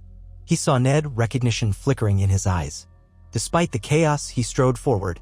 "Eddard Stark," Jeor Mormont said, pulling off his helmet. His face was lined with weariness, a new scar marking his brow. "We thought you dead. Then we heard rumors, received a raven from Helwyn. We rode hard from the Frostfangs." His gaze traveled over the carnage. "Seems we arrived in the nick of time." Ned forced a weak smile, his vision blurred by pain and exhaustion. "In time to save us all, Lord Commander," he murmured. "Thank you." Mormont knelt, brushing aside the remains of a White that lay twisted near them. He examined Ned's wound, expression darkening. "The chill of their blades is poison. We'll do what we can, though I'm no maester." Ned tried to speak further, but darkness swam at the edges of his sight. The cacophony of the battlefield receded into a buzzing hush. He felt Jon grip his hand, Tormund's booming voice calling for a healer, the flicker of torchlight dancing in the snowy gloom. And then the world slipped away. He drifted between feverish dreams and moments of fleeting awareness, snatches of firelight, Adela's voice chanting, the faint rattle of chains that might have been Mormont's men setting up temporary healing stations. Once he thought he saw a White Walker looming over him, eyes blazing ice blue, but it was just the flicker of a torch on a pale-faced ranger. Another time, he heard Jon saying, "He'll pull through," and Tormund responding with an uncharacteristic softness, "He'd better. The old wolf's too stubborn to die." Tom lost meaning. At last, Ned surfaced to the smell of boiled wine. A cloth pressed to his forehead. He opened his eyes to see Jon kneeling beside him, relief etched on the boy's features. He looked older than Ned remembered, worry lines marking his brow. "Uncle," Jon breathed, voice trembling with emotion. "You're awake." Ned's throat felt raw. "How long? A day? Or two?" Jon eased him onto a slight incline of piled blankets. They were inside one of the sturdier huts, away from the worst of the cold. A small brazier glowed in the corner, providing modest warmth. "You nearly died. The Walker's blade froze your blood, or so Adela says. Lord Commander Mormont brought a ranger with knowledge of herbs, and together they fought off the infection." Ned squeezed his eyes shut, relief and weariness mingling. "And Snowshield." Jon's smile was faint but real. "We held. The others were driven off for now. Mormont's men arrived just when we were about to collapse." They lost some of their own, many are wounded, but we destroyed or scattered the White Walkers' force. We lit pyres for every white. No one wants to see them rise again. A shaky exhale left Ned's lips. I owe Mormont my life. All of us do. Jon nodded, then added quietly.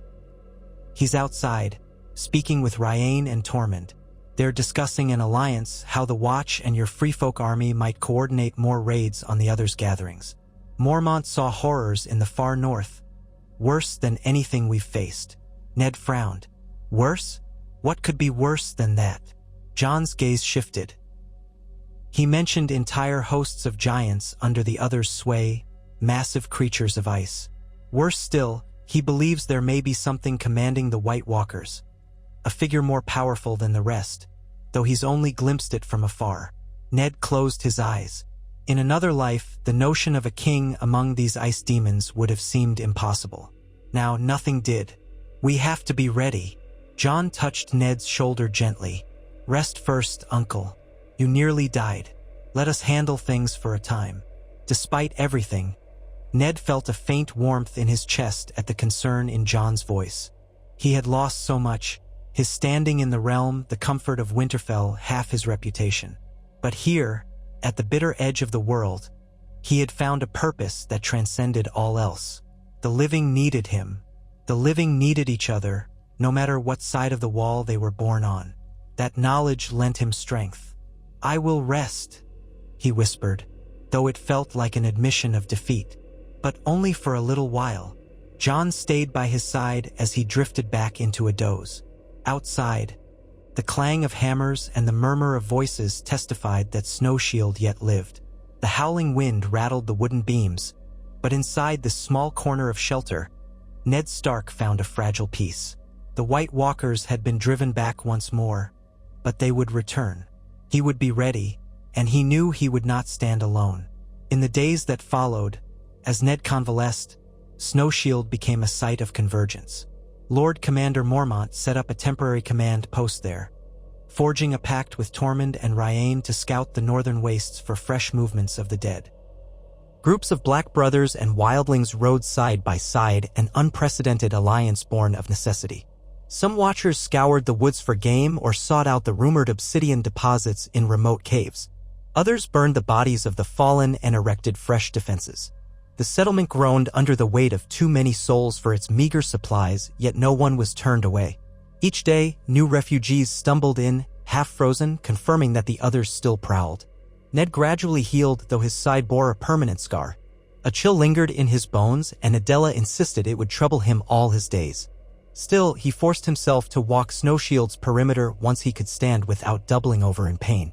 The men and women greeted him with respect, some calling him Lord Stark, others simply Ned. He offered them quiet words of encouragement. He saw children playing near a makeshift stable, heard Tormund's booming laugh as he regaled a group of Black Brothers with improbable stories, glimpsed Ryain drilling spear wives on the practice field. A battered kind of hope shone in these people's eyes. They had survived the unstoppable, if only for a time. One crisp morning, when Ned was strong enough to climb the ridge unassisted, he gazed out over the endless expanse of white. The wind tugged at his fur cloak, the distant sun painting the horizon in pale gold. Here he stood, at the far frontier of the living world, forging alliances that had once been unthinkable. Somewhere out there, an army of darkness stirred, led by a power older than any crown. But the living had not yielded. They had proven that, united, they could hold back the night. Jon approached from behind, footsteps crunching on the snow. "Uncle," he said softly, "how do you feel?" Ned turned, the faintest of smiles lifting his lips. "I feel alive, Jon, and grateful." He let his gaze sweep over the settlement below. "There is much to do, but for the first time I can truly say we stand a chance." Jon looked out at the horizon, his dark eyes filled with cautious optimism. "Then let's make the most of it, Uncle. The others will come again." Ned agreed, letting the cold wind fill his lungs. "But when they do, they'll face not just Ned Stark and his handful of companions. They'll face the united might of every soul willing to stand for the living." He paused, closing his eyes to the biting wind. "For my children, for all the children of the realm, I will not falter." Jon laid a hand on his shoulder.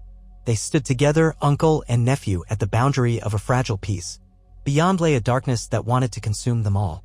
Yet in that moment, the dawn light felt a fraction brighter, the warmth of shared resolve enough to fend off the chill of any winter. And so began the next chapter of the Watch Beyond the Wall. Led not by black-cloaked crows alone, nor by wildlings free of feudal bonds, but by a man who had once worn a lord's mantle, stripped of everything except his unbreakable sense of honor. Eddard Stark had chosen to stand in the place of greatest danger, forging bonds once thought impossible in the desperate hope of preserving a future for all. Against the ancient terror's return, he would remain, sword in hand, face turned toward the biting wind, resolved that even the longest night could be kept at bay if the living found the courage to stand as one. Eddard Stark had not expected to find anything resembling hope in the biting winds beyond the wall. Yet as days turned to weeks after the great battle at Snow Shield, something akin to fragile optimism took root among the ragged alliance he had helped forge. People woke each morning to the knowledge that the others had been driven back, if only for a time, and that together they had proven no mere husk of resistance. Steadily, the battered settlement began to rebuild not just its defenses but also its sense of purpose. Though Ned's side still ached and flared with icy pain, he forced himself to walk Snowshield's perimeter every day, often accompanied by Jon Snow. The men and women they passed, both black brothers and free folk, saluted them or dipped their heads in respect. Some of the newer arrivals, half-starved souls who had fled from the north, even spoke Lord Stark's name with reverence as if he were a legend made flesh. Ned found it unsettling, for he saw himself only as a man who had refused to abandon his duty. But if their awe gave them courage, then he could endure it. Lord Commander Georg Mormont and his rangers had made a temporary headquarters in one of the sturdier log structures near the heart of the settlement. There, he and Tormund Giantsbane shared updates and squabbled, forging a surprising camaraderie over mulled wine. Ryan, Hrenth, and a growing circle of free folk also joined these gatherings, standing shoulder to shoulder with black-clad watchmen. At times, the conversation flared with tension. There were old hatreds and mistrust on both sides. Yet Ned saw a deeper bond forming, hardened by fire and the memory of white claws scraping at the gates. When the cause was survival, even ancient enmity could be tempered.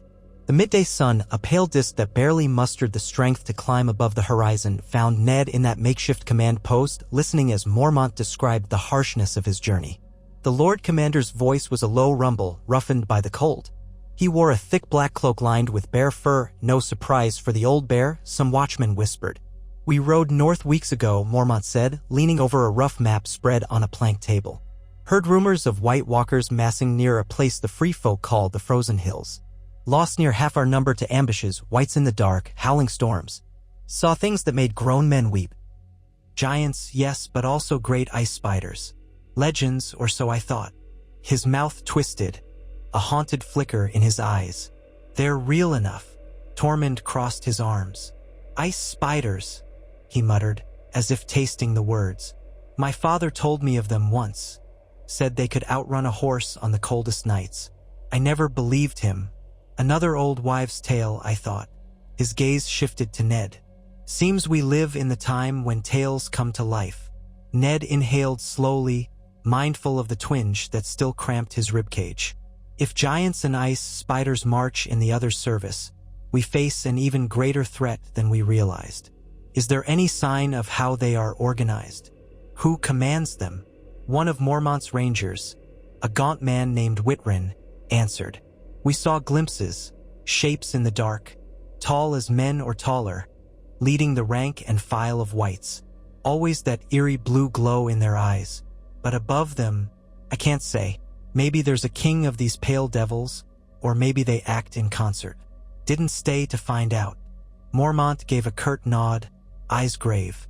"Every time we tried to press further, we lost more men. In the end, I judged we'd do more good bringing word back than dying for scraps of knowledge in a frozen wasteland. Then we heard rumors about a force holding strong at a place called Snow Shield, led by none other than Ned Stark." A faint smile curved his mouth, though sorrow tinged it. "At first, I thought them fever dreams. But here you are." Tormund pounded a fist on the table, causing the map to flutter. "So what's our plan now? We can't just hole up here. The others aren't done with us, not by half." Hrenth, standing behind Tormund, interjected. "If they muster in large numbers again, they'll test us soon, perhaps in days or weeks. We need more weapons, more food. This settlement can't hold so many mouths for long." Ryan, arms wrapped around herself, chimed in. And if we stay on the defensive forever, we only delay the inevitable. Maybe we should strike first. Bleed them, force them to gather slower, give ourselves more time to prepare. Ned contemplated the map. The K lines showed the approximate positions of rivers, mountains, and glacial expanses, though the land beyond the wall changed constantly and few had dared map it in detail. A raid on their lairs could be a bold move, he said, but it's fraught with danger. We don't know the size of their forces or exactly where they're camped. We do know a few likely places. Mormont tapped a spot on the map.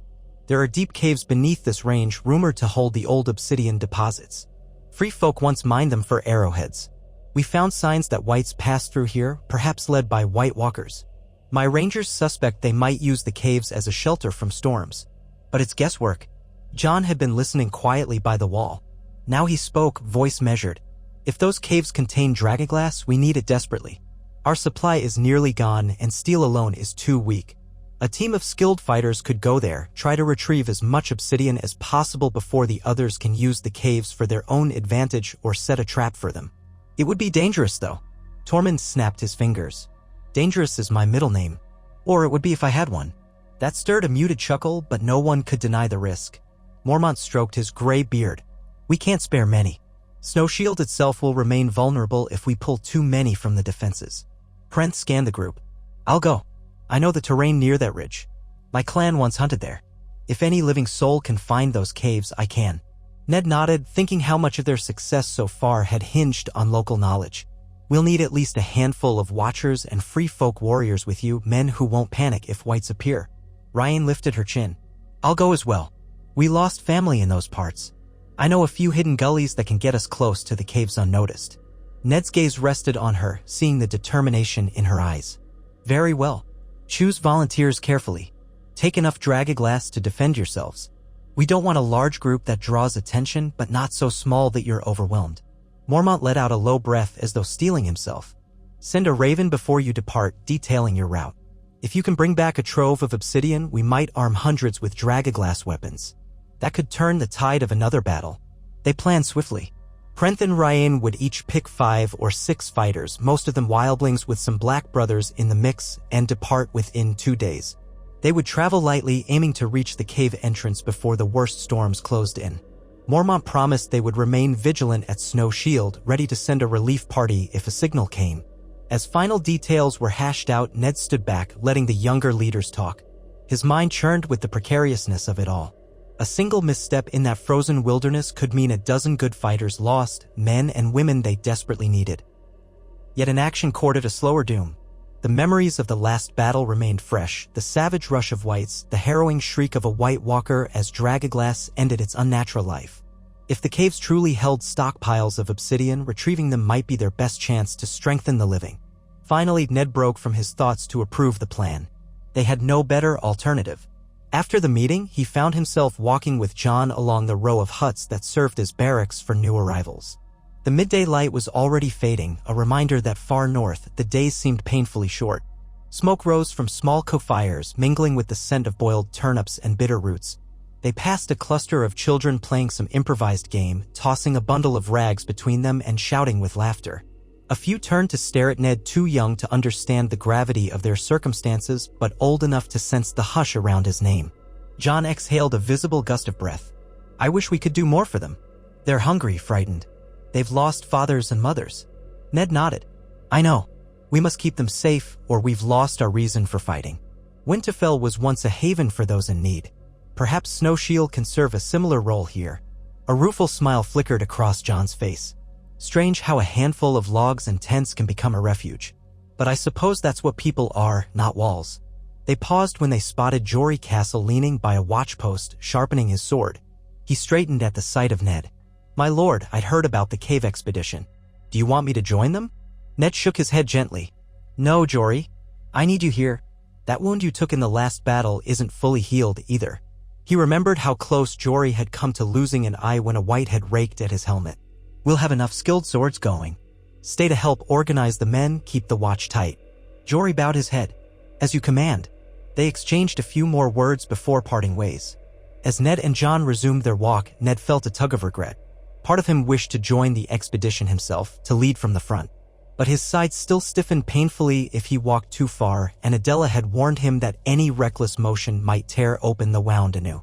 Moreover, his place seemed to be at Snow Shield, coordinating with Mormont and ensuring the settlement remained prepared for another assault. That evening, Ned visited Adela's infirmary tent for a fresh bandage. The old woman scolded him again for walking too much, her gnarled hands surprisingly gentle as she inspected the lingering discoloration around his ribs. Frost in the blood, she called it, though whether it was genuine sorcery or an infection, Ned could not say. He only knew that the chill radiating beneath his skin never fully departed, as if a fragment of the White Walker's blade stayed lodged in his flesh. Yet he bore it silently. He had to. In the quiet corners of his mind, he accepted that he might never be as strong as he was before. So be it, he thought. If weakness was the price of continuing this fight, he would pay it. Outside the tent, a wan moonlight silvered the snow. Men and women gathered around cookfires, sharing tales of lost homelands or of once impossible alliances. A black brother who had served at Eastwatch laughed with a fierce spearwife who boasted she had wrestled a bear in her youth. Another group listened to Rook and Halwyn describing the grim wonders they'd seen in the far north. The sense of solidarity was not forced. It was born of nights spent facing horror side by side. Ned lingered among them, answering quiet questions, offering a nod or a short phrase of encouragement. If these people pinned their hopes on him, he would do his best to be worthy of that trust. By dawn's light 2 days later, Ryan and Hrentha's expedition set forth. 12 fighters in total, half of them free folk, half black brothers. They carried light packs with dried meat, flasks of water, and precious dragonglass arrowheads and knives. Ryan wore a fresh cloak made of wolf pelts, gifted by a grateful tanner. She embraced Tormund in a comradely way before she left, and then clasped Ned's hand. "Wish us luck," she said, voice steady but taut. He squeezed her fingers lightly. "I do.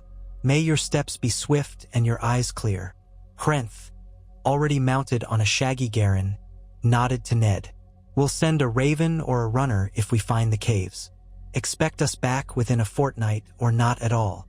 Ned wanted to say something comforting, but all that emerged was, "Come back alive." With that, the small band passed through Snowshield's gate, heading north into the pale morning. Ned watched until they vanished behind the rolling drifts. For a time, life settled into a rhythm of tense anticipation. The watchers on the outer ridges reported no sign of White Walkers, though occasionally they found fresh footprints or heard the distant howling of unnatural beasts. More refugees trickled in. A party of spearwives led by a fiery-haired elder who glared at every black brother she saw, but grudgingly agreed to stand with them against the dead. A pair of huntsmen from the Gift who had fled across the wall in search of safety. Even a few men from the Shadow Tower, guided by rumors that Lord Commander Mormont had returned. They all brought their own stories of heartbreak and near escapes. For each new arrival, Snowshield became that much more crowded, that much more precarious. But the Watchers made space because turning anyone away meant certain death for the newcomers, and fewer defenders for the battles to come. Ned spent many of these days meeting with Mormont, Tormund, and the newly arrived Watchers to coordinate scouting patterns. Some suggested pressing further east to see if more wildlings near the coast could be convinced to join them, or at least to seek out small caches of supplies. Others wanted to fortify the settlement's flanks more heavily. John quietly suggested trying to re-establish contact with Winterfell, perhaps sending a secret envoy south to warn Robb.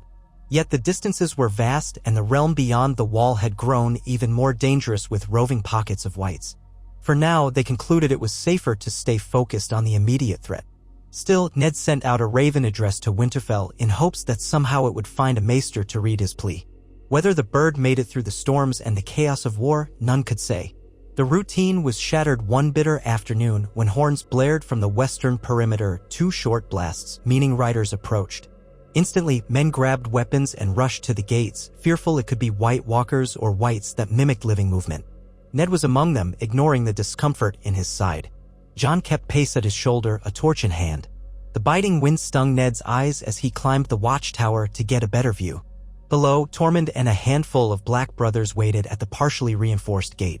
Beyond the wall lay a swirl of wind-blown snow through which Ned could just make out a small group of riders. Their silhouettes were stooped, arms raised in a gesture of surrender. As they drew nearer, Ned's heart lurched. He recognized their cloaks. At least one was black, the others an assortment of pelts. It could be survivors of a different watch outpost, or perhaps the remains of Ryan and Hrentha's expedition returning early. Tormund called up to Ned, "They're ours, I think." "Open the gate," Ned shouted back, though he ordered archers to stand by in case the arrivals were followed by something else. The wind cut at his cheeks while he waited, tension coiled in his stomach. If they were from Ryan's group, they were returning far sooner than planned. That could mean anything, success or calamity.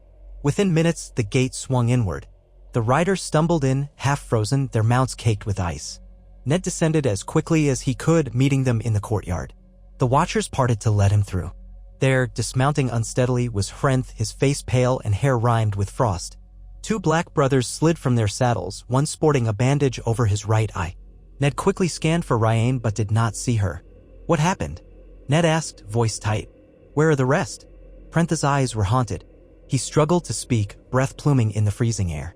We found the caves, or at least a way inside. But they were crawling with whites. We tried to slip around them, but they ambushed us. Ryan, she led the diversion so we could get out. She and 3 others stayed behind." A cold fist clenched around Ned's heart. "Are they alive?" "We couldn't see." Hrentha's voice cracked. "She told us to run, to bring back the news. We have some of the obsidian, but it's not nearly enough. The whites were too many." John stepped forward, voice sharp with concern. "How many did you lose?" A black brother named Harith, who had a deep cut on his cheek, replied, "We think at least 4 are dead. 2 more taken by the whites or simply missing." Ryan demanded we save what we could carry and go. She said she'd follow if she could break free. Mormont had arrived by then, his brow furrowed. Tormund too, looking grim as the wind whipped at his red beard. Tormund let out a furious snarl, turning to Ned. "We can't just leave them. Ryan saved us before. I say we ride out, smash those dead men, and bring her back." Ned's mind raced. The cost of launching a rescue mission into white-infested caves could be immense, but the notion of leaving Ryan and any survivors to such a fate felt like a betrayal. "We can't send a large force," he said, forcing his voice steady. "The path is too narrow and we'd be outflanked. But a swift strike with enough men armed with dragaglass and torches could hold the whites at bay. If the White Walkers are near, it's riskier still, but maybe they're deeper in the caves." Mormont set his jaw. "I'll lead a group if you'll have me. My men and I have seen enough of these fiends that we know how to fight them in close quarters." Tormund gave a fierce nod. And I'll come too. Ryan is one of ours. If we can save even one of them, we do it." Ned weighed the dangers. If Mormont and Tormund left with a large chunk of fighting strength, Snowshield might be vulnerable should the others attack. Yet time was short and morale would collapse if they abandoned their own. Ned let out a tense breath. "Very well. I'll remain here to guard Snowshield. Tormund, Lord Commander, take those you trust most. Travel swift and light. Use the new obsidian we have, don't be sparing with it. If you rescue any survivors, get them out quickly. Don't linger." Tormund clapped Ned on the shoulder, a gesture of camaraderie. "We leave at first light." Ned nodded. "Adela and the healers will tend to Hrenth and the others. Gather your rations, your gear, your best fighters. May the gods see you safely through." At dawn, Mormont led a dozen black brothers, Tormund led a dozen free folk, and a handful of Jory's best swords insisted on joining. They formed a company of nearly 30, all on sturdy garrons. Their packs bristled with torches, flasks of oil, and dragonglass-tipped spears. They departed under the swirling snow, heading north by Hrentha's directions. Ned watched them ride out, his heart heavy. The settlement's population lined the walls and walkway, sending them off with grim hope. The gates closed behind them with a low groan, leaving Ned to stare at the whitened horizon. In the hours that followed, Ned found himself restless. He roved from the ramparts to the inner courtyard, checking on wounded, scanning the perimeter, scanning the sky for any sign of ravens. John stayed close, at times urging him to rest, though Ned demurred. Every moment felt stretched taut. If Tormund and Mormont encountered overwhelming numbers of whites, or if White Walkers emerged in force, that rescue party could be lost. If that happened, Snowshield would be severely weakened and morale might crumble altogether. Late on the second day of their absence, a fierce storm struck, drenching the land in swirling drifts. That night, men took turns clearing snow from the watchtowers, while women huddled with children in the huts, boiling thin soups to stretch rations. Ned forced himself to doze for a few hours, but his dreams were plagued by images of Ryan trapped in dark tunnels, her torch guttering out as the dead closed in. He awoke drenched in cold sweat, the pain in his side throbbing with a vengeance. On the third day, the storm began to abate. From the ridges, watchers reported a strange hush over the plains, no fresh footprints in sight. Ned tried to quell his anxiety, focusing on simpler tasks, reorganizing supply stores, ensuring the pitch barrels were full, listening to a half-healed Hrenth recount every detail of the cave approach so that if a second rescue was needed, they might know the terrain better. In the gloom of midday, Ned walked the perimeter with John and Jory, testing the newly bolstered barricades. Despite the improvements, he could not shake a sense of vulnerability. That evening, as dusk fell in a haze of pink and orange across the western sky, a horn blast rang out, one long note, then two short. Ned lifted his head from a crude table where he'd been studying a map. Heart-pounding, he hurried to the gates. John and Jory were already there, along with a knot of watchers. Silhouettes emerged from the drifting snow, leading horses that stumbled with weariness. As the returning riders drew near, Ned counted them anxiously. It was too dark to see faces. The gates opened, allowing them inside. Torchlight revealed them, Mormont, slumped in his saddle, face streaked with soot and blood. Tormund, half off his horse, looking battered but triumphant. A dozen others behind them, many wounded. Ned's eyes raced over them, searching for Ryan or any sign of her. Then he saw two figures carried on a makeshift litter, one a young black brother with a missing hand, the other a slender, unconscious woman. Her hair lay matted with blood. He recognized Ryan, battered but breathing. A hush rippled through the watchers. Relief warred with dread as they took in the injuries. Open the way, open the way! Tormund roared, spurring men to clear a path. He stumbled from his saddle, half carrying Ryan's litter. Mormont dismounted with visible pain, waving away help. Ned rushed forward, ignoring the stab in his ribcage, dropping to one knee beside Ryan's limp form. Her face was pale, breath shallow. Blood seeped from multiple cuts on her arms. One leg was splinted. Adela and her assistants arrived swiftly, taking charge. They whisked Ryan to the infirmary hut. Mormont sank onto a bench, exhaling with exhaustion. His men hovered, some caked in gore, others with eyes full of shock. Ned guided Mormont inside to the warmth of a fire, pressing a flask of water into his hands. What happened? Ned asked gently. Did you find her in time? Mormont sipped, then wiped his mouth with the back of a gauntlet. We nearly didn't. The caves they were crawling with whites. Must have been 100 or more, roaming the tunnels. We lost 3 men clearing an entrance, then found a small chamber where we discovered Ryan and 2 of her companions barricaded behind fallen rocks. The whites were about to overwhelm them when we arrived. The rest, his gaze dropped, voice filled with regret. The rest were dead or turned. We had to destroy them. Tormund stood by, a gash across his forehead. But we hammered the dead with dragon glass and flame. By the gods, we hacked our way in and dragged them out. We even found a small cache of obsidian at the rear of the chamber. Not much, but we took all we could carry. John, having arrived from ensuring the gates were secured, asked quietly, "Are there more caves deeper in?" Mormont nodded wearily. "Seems so. We only explored the edges. We suspect the whites have made a warren of the place. We glimpsed something large in the darkness, some monstrous shape that scuttled away when we shone torchlight at it. Could have been an ice spider or something worse. We had to flee before it cornered us."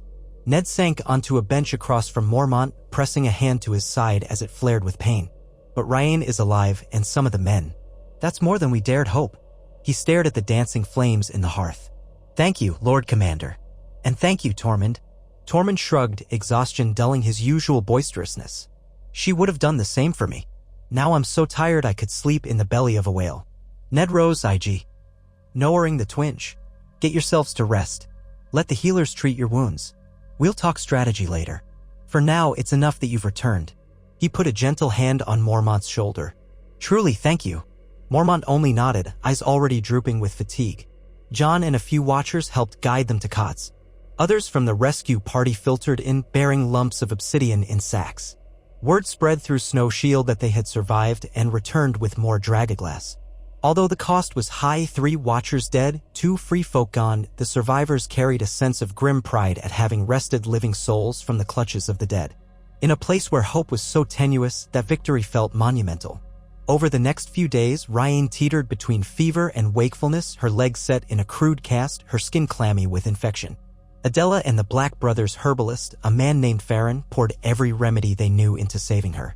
Tormund visited often, recounting her bravery in the caves with such animated detail that even the unconscious Ryan seemed to stir at times.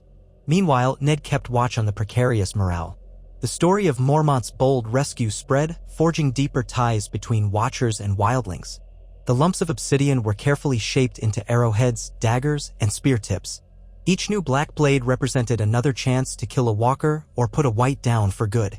In these uncertain days, Ned found a strange solace in the daily tasks of leadership. A father could not abandon his children, and in many ways he had become father to them all.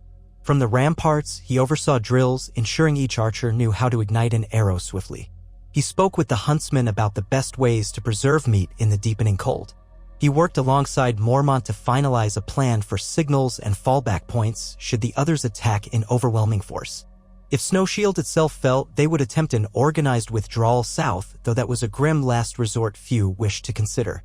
Midway through the third week after the rescue, Ryan regained full consciousness.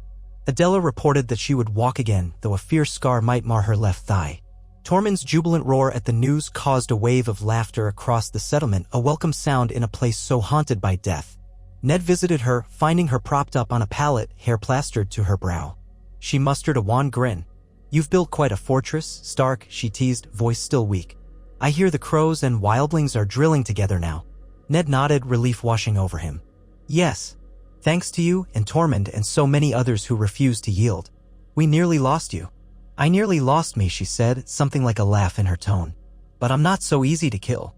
My father always said our line was as stubborn as the mountains." Ned gently clasped her hand. "Rest. Once you're well, we'll have need of your skill again." She closed her eyes briefly, exhaling. There's still a war to fight." Those words hovered, a stark reminder of the enemy beyond. The White Walkers had not been idle. Scouts reported sightings of scattered whites in the forests to the north, as if testing the edges of Snowshield's territory. Rumors trickled in of renewed activity from the Frostfangs to the distant east. Mormont and Tormund both argued that the others might be massing again, slowly, waiting for the next great surge of winter. They could come tomorrow or weeks hence. No one could say. Days blended into a harsh routine of vigilance and survival. The settlement's meager food stocks continued to dwindle. Hunts brought back the occasional elk or game bird, but it was never enough to feed so many. A few Watchers starved themselves half to death by giving their rations to children, prompting Ned to institute a fair distribution system. That caused minor grumbles, but no one truly rebelled. They understood the stakes. Around that time, a scattering of new arrivals from the south emerged, half dead from crossing the wall at a remote point. Among them was a bearded man who claimed to be from a small holdfast near Winterfell. He carried news. Robb Stark had won a great victory against the Lannisters at Riverrun, though the fighting continued. Ned pressed him for details, but the man had only rumors.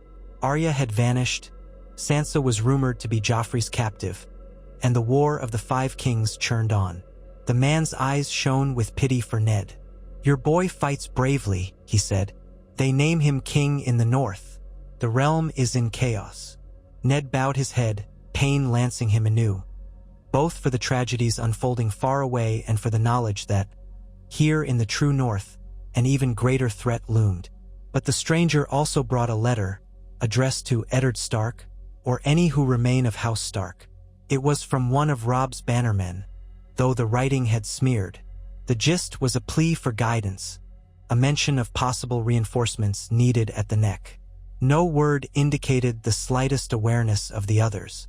Ned exhaled a shaky breath and wrote a reply on a scrap of parchment, explaining the situation beyond the wall, urging them to send help if they could. Then he gave the letter to the man, offering him a warm cloak and enough provisions to survive if he chose to head back. It was little more than a hopeful gesture. The entire South might remain ignorant until the others broke upon them like a frozen wave. By the onset of the next moon, winter dug in deeper. The day's meager light lingered for fewer hours, and swirling snow often blanketed the land. Fires burned constantly within Snowshield, their smoke turning the settlement's air hazy.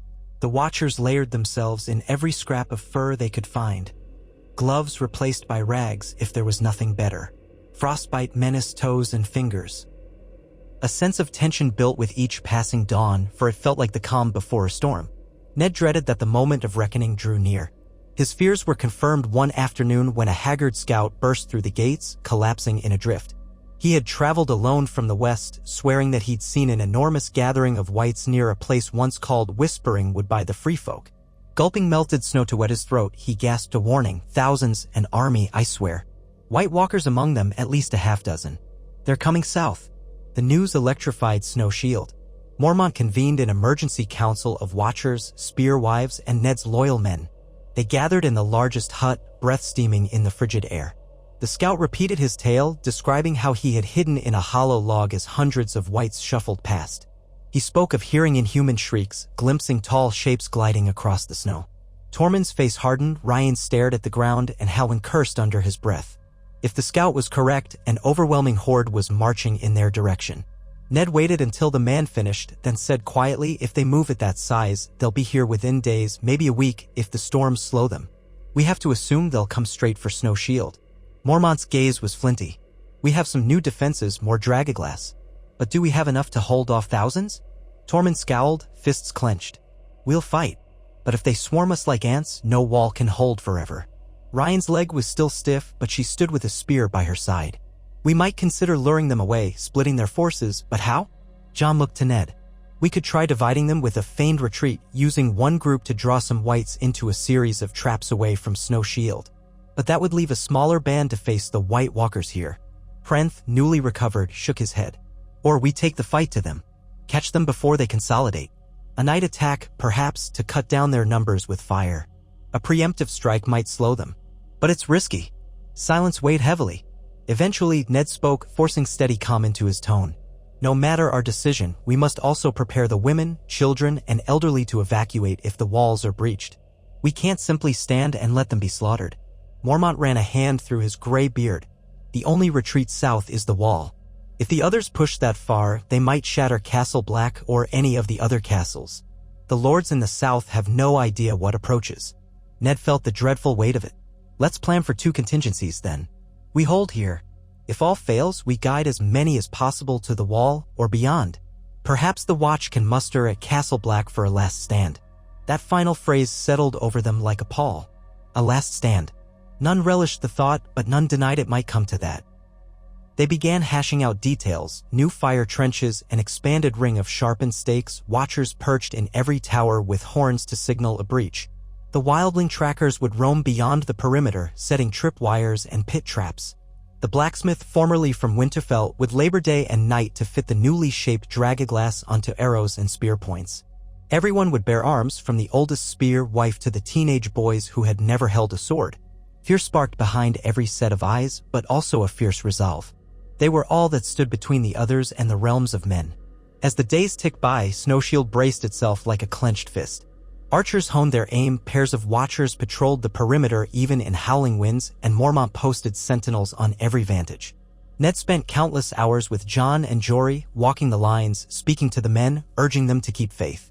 He had never considered himself a rousing orator, but he found that simple, earnest words could be enough. Trust the one beside you. Keep your blade ready.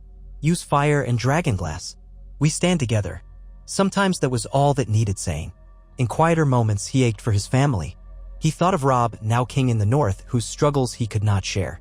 Of Sansa, in the Lannisters' clutches, and Arya, lost. Of Bran and Rickon, so young, left behind at Winterfell. The knowledge that he could do nothing for them weighed upon him like a stone. But perhaps if he protected the north from the others, that was a gift to them all, a way to safeguard their future. At times, that thought gave him enough strength to keep going. Finally, on a dim afternoon when a thick bank of clouds choked the sky, the horns sounded from the northern ridge. A single long blast, then silence. Every heart in Snow Shield froze. Ned hurried to the ramparts, ignoring the stabbing pain in his side. He and Jon climbed a watchtower, reaching the top just as a lookout passed him a battered spyglass.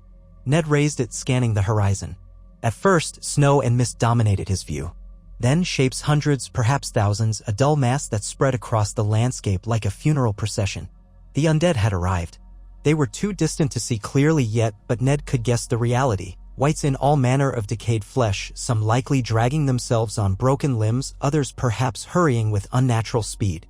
White walkers, too, with their lethal blades of ice. Here and there, he thought he spied something massive lumbering behind them. Giants. Or worse. Ice spiders skittered at the edges, faint silhouettes that made Ned's pulse spike. Even at this distance, a chill emanated from that host as though winter had manifested in physical form. John's face paled beside him. Gods. Ned lowered the spyglass. Sound the horns, he said in a voice that felt distant to his own ears. Light the signal fires. Every fighter to the walls. The watchers sprang into action. Horns bellowed, echoing across the ridge. Men rushed to their stations, clutching bows and spears. Women donned the patchwork armor they had cobbled together. Tormund, Mormont, Ryan, and Jory hastened up to join Ned, each bristling with weapons. The hush before a battle like this was excruciating. Ned felt the thunder of his heartbeat, the dryness in his throat. He thought of the children huddled in the central huts, of the old men who clutched daggers they barely knew how to wield. We stand or we perish, he reminded himself. Out loud, he said, send a messenger to the fallback group, tell them to be ready to move the non-combatants if the line breaks. Tormund nodded fiercely. They'll not have my hide so easily. Mormont's grizzled features looked carved from stone. We hold as long as we can. The realm may not know it, but we guard the living here. Ryan, leaning on her spear, gave a tight smile. Let them come. We've danced with death before. We'll do it again. As the undead army drew nearer, the watchers lit the perimeter trenches, feeding them with pitch until flames roared around Snow Shield in a ring of flickering light. Arrows were dipped in oil, ready for ignition. Men rubbed their arms for warmth, the biting wind cutting through every layer. Jon took command of the archers on one section of the rampart, Tormund took the opposite side, while Mormont oversaw the gate. Ned stood on the central platform to coordinate whichever side needed the most help. The final moments before contact felt stretched as though time itself resisted the coming clash. Then, out of the white gloom, the first ranks of wights emerged. No war cries, no shouts, only the scraping of dead limbs, the creak of rotted bone. It was an uncanny, silent approach. Figures with hollow eye sockets, tattered clothing from 100 different origins. Some had been wildlings, some might once have been men of the Night's Watch, and others were impossible to identify. They trudged forward, unstoppable. Behind them loomed the White Walkers, pale as ghosts, each bearing that lethal frost blade. Ned spied at least 7 of them, possibly more. The number alone made his stomach clench. The Watchers held their breath until the Whites reached the outer ring of sharpened stakes. Then Ned shouted, "Archers, loose!" A great hiss filled the air as arrows soared, trailing fire. They rained down upon the Whites, igniting some in bursts of flame. The front ranks stumbled into the stakes, impaling themselves. Arrows continued to fall, pinning undead flesh to the snow. But the horde kept advancing, climbing over their burning kin, unaffected by fear or pain. The stench of scorched rot billowed upward, causing men to gag. One by one, the Whites reached the flaming trench, flailing as they tumbled into the fire. Sizzling, snapping, unnatural shrieks pierced the air. Yet for every White that perished, another took its place. Bodies piled up in the moat of flame, eventually creating a ghastly bridge. More Whites clambered across the charred corpses, their limbs scorched but still functional. The Watchers poured pitch, lit it, and watched with horror as flames raced along the new bodies, but still the dead came. A horn blast from Jon's side, more Whites circled around, probing for a weaker spot. Tormund bellowed at his men to shift. Oil-laden arrows soared, setting patches of ground ablaze. The defenders roared their defiance, jabbing downward with spears at any White that made it past the fire. Screams and the clash of steel on bone echoed across the settlement. Despite the waves of flame, the undead wave pressed inexorably closer, forming a semicircle of horror around Snow Shield. Then the White Walkers themselves began to move. Ned glimpsed them through the swirl of smoke, tall, graceful shapes stepping lightly over the flaming trench. Wherever they passed, a chill wind seemed to snuff out or diminish the fire. One battered stake collapsed under a walker's icy aura as though the wood had simply frozen and shattered. The Watchers rained arrows upon them, but steel shafts splintered against their unnatural cold. Only dragonglass held real power. Yet hitting a walker with a single arrow in this chaos was near impossible. Ned shouted for the Watchers carrying dragonglass weapons to converge on the threatened sector, but the Whites attacked from all sides, forcing the defenders to spread thin. One walker strode near Tormund's position, slicing through a spearwife's shield as if it were parchment. Her scream ended abruptly as the blade bit bone. Another walker advanced near Mormont's gate, hurling shards of ice that impaled 2 black brothers in an explosion of frosty splinters. Ned clenched his jaw, forcing aside the terror. "We have to slay those walkers," he roared at the men around him. "Bring them down, or we lose." He leapt onto the walkway near the gate, ignoring the agony in his side. Jory and 3 others followed, brandishing obsidian-tipped spears. Mormont was below, hacking at wights that scrambled over a collapsed section of sharpened stakes. Ned hurled a torch into the nearest wight, setting it ablaze, then jammed a dragaglass dagger into its chest. The corpse spasmed and crumpled. Jory did the same to another. But beyond them, the walker approached, face an expressionless visage of ancient cruelty, sword raised. Ned realized with sinking horror that the gap between the walker and the gate was wide open. Before Ned could move, the walker glided forward, swinging its blade in a deadly arc. Mormont tried to raise his own sword, but the icy weapon shattered it like glass. The old bear stumbled back with a cry, shielding himself with an arm. The walker advanced again, intent on finishing him. With desperate speed, Ned thrust his spear forward. The obsidian tip scraped the walker's shoulder, sending up a razor-thin shriek. Icy shards erupted from the wound, but the walker whirled and battered Ned's spear aside, the wooden haft snapping under the impact. Ned staggered, pain exploding in his ribcage. Jory lunged in, driving his spear at the walker's side. It slid away with uncanny grace, then slashed across Jory's chest. The man gasped, falling to his knees in a spray of blood. Another black brother tried to help but was batted aside. Ned, half-blind with pain, fumbled for his dagger. The walker turned on him, those luminous blue eyes like death incarnate. Then a sudden blur of motion, Jon Snow vaulted over a wrecked barricade behind the walker, a dragaglass dagger clenched in his hand. With the walker focused on Ned, Jon rammed the dagger into its back. A piercing wail rent the air as the walker's form cracked and splintered. In an instant, it burst into a cascade of hoarfrost, vanishing on the wind. The ground where it had stood glimmered with ice crystals. Ned fell to his knees, panting. Jon rushed to help him, but Ned gestured to Jory, who lay unmoving. Jon pressed a hand over Jory's wound, face twisted in grief. "He's gone," Jon choked, voice trembling. Ned's heart twisted, yet the battle raged on. Wights continued to surge. The destruction of one walker caused a portion of them to falter, but not enough. Other white walkers pressed forward. Tormund was locked in a desperate melee with 2 monstrous shapes near the western rampart. In the swirling chaos, something roared, a giant, partially decayed, swinging a massive club that shattered a watchtower, sending defenders plunging to their doom. Mormont and his men regrouped near the gate, unleashing arrows tipped with dragaglass at the giant. Some struck its hide, causing it to bellow in agony. But it would take more than a few arrows to bring it down. Smoke, screams, fire. Ned forced himself upright, ignoring the wave of dizziness. He snatched an obsidian-tipped spear from a fallen fighter, placed a torch in the other hand, and pressed forward. Jon stayed at his side, eyes blazing with determination. They weighed through wights, hacking and burning. By now, parts of the settlement were ablaze, palisade timbers snapped under the weight of undead piling on. The ring of watchers was closing inward, outnumbered. Yet they fought with desperate courage, fueled by the knowledge that behind them lay the families they strove to protect. With each white walker that fell to dragaglass, large swaths of wights collapsed, but the final tally of walkers was at least 7 or 8, and the chaos made it impossible to confirm how many still stood. Tormund, his axe gleaming with frost, managed to bury an obsidian blade in one, letting out a savage shout of triumph as it shattered. Ryan, hobbling on her injured leg, led a group that pinned another walker in a narrow passage, impaling it with spears until it exploded in shards of ice.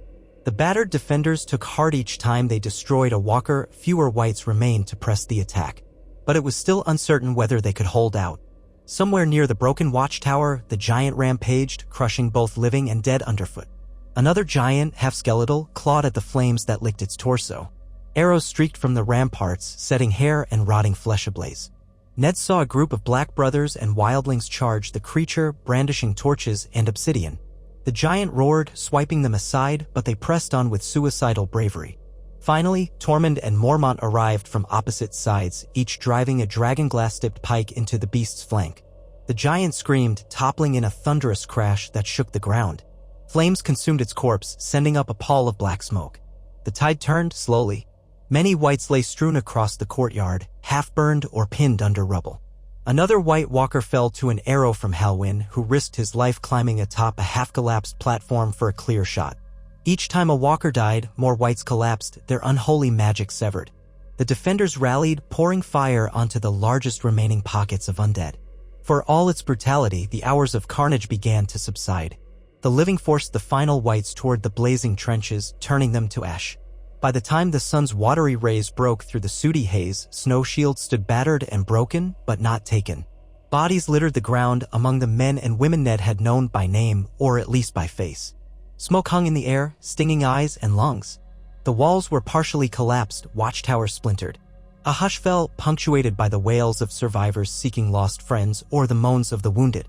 Ned stood with Jon, Tormund, and Mormont, surveying the devastation. Even Tormund, who had roared with defiance hours earlier, now stared in exhausted silence. Mormont clutched a makeshift sling around one arm, blood-staining his cloak. "We did it," Jon whispered, voice raw with grief. "They're gone." Ned closed his eyes, feeling a hollow ache. "For now. Some may have fled if they sensed defeat. There could be more out there." He looked around at the fires still burning, the piles of twitching limbs that no longer truly lived. "But we held them here." Ryain approached, limping, caked in blood and soot. She leaned on her spear to keep upright. "We paid dearly," she said in a voice that shook with sorrow. "But we saved many more. That has to mean something." Ned placed a hand on her shoulder, though he could barely summon words. "It does," he managed. "It means the living endure." Across the yard, defenders formed bucket lines to douse lingering flames. Adela and Farron treated the wounded in whatever space remained. Children peered out from behind wreckage, tearful but alive. The watchers, both crows and wildlings, exchanged hollow, weary smiles. They had faced what felt like the brunt of winter's fury and emerged upright, if badly bloodied. That day, they began a grim count of the fallen. Jory Castle was among them, along with dozens of others. Ned walked among the bodies with Jon at his side, each death hitting him like a hammer blow. At last, he paused over Jory's broken form, kneeling stiffly in the snow. The man who had once been a loyal guard at Winterfell, who had stood beside Ned through so much, lay motionless, eyes open to the leaden sky. Jon placed a trembling hand on Ned's shoulder. "I'm sorry," Jon murmured. Ned bowed his head, sorrow radiating through him. "He died defending the realm, like many others." His voice was hollow. "We'll burn them all so they don't rise, but we'll give them what honors we can." That evening, pyres dotted the perimeter, casting flickering light over the gloom. The survivors gathered in solemn vigil, singing low hymns or murmuring half-forgotten prayers. The stench of smoke and charred flesh hung thick. Ned stood with Tormund, Mormont, Ryain, and Jon at the largest pyre, where Jory and several other fallen leaders lay. In the crackle of flames, Ned thought he heard echoes of old voices. Catelyn, Robb, even Robert Baratheon's boisterous laugh. Memories blurred. So many were gone, so much had been sacrificed. Yet Snow Shield still stood, a beacon in the encroaching dark. They had defeated an army of the dead, at least this time, preserving hope that the living might unite against the encroaching doom. Ned drew in a shaking breath, letting the heat of the pyres wash over him. He felt the ache of his wound, a constant reminder that winter's bite stayed with him. But as the embers of that great fire rose into the starless sky, he also felt a spark of possibility flicker within. They had done more than survive. They had fought back. The White Walkers were not unstoppable. Their unity here, crows, wildlings, traitors, and exiles, had yielded a victory that lords in the south would have deemed impossible. When the last flames died to embers, Ned finally broke the silence, speaking softly to those around him. "We'll rebuild again as many times as it takes. Every time we stand against the others, we send a message: the living will not bow. Winter may be here, but so are we." The words hung in the sooty air. One by one, heads lifted, tears shining in weary eyes, faces streaked with grime. Tormund nodded slowly. Mormont set his jaw. Jon placed a steady hand on Ned's arm as though to say, "I am with you." Ryain closed her eyes, taking in the quiet, ragged breathing of those who endured. In that moment, for all the horror and grief, Ned sensed a profound truth. Their watch beyond the wall continued, as resolute as the unending winter. Even should the rest of the realm refuse to heed their warnings, they had proven that unity could stand against the darkness. They had given their all to save each other, and in doing so, struck a blow that might yet echo throughout the north. Perhaps in time, the kings and queens of the south would come to understand. Perhaps not. But as long as one spark of life burned within the battered hearts of these men and women, the others would never claim an unopposed victory. Eddard Stark stood among them, battered but unbroken, a scarred sentinel of a new era. Whatever curses or condemnations the South had placed upon him mattered little now. He had chosen his path, pledged his life to guard the realms of men in the place of greatest peril. He was no longer Lord of Winterfell. He was something else, the quiet leader of a desperate cause, forging a shield of faith and valor against a tide of icy death.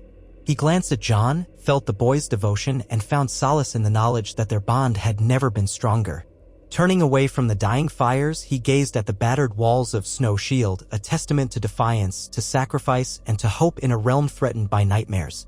Dawn would come again as it always did, but so too would the cold night.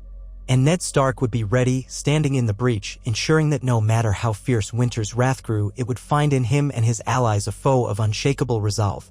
Thus continued his watch beyond the wall, a vow as solemn as any oath sworn by men in black, yet bound by the deeper ties of love, duty, and the iron will of a man who refused to yield to darkness.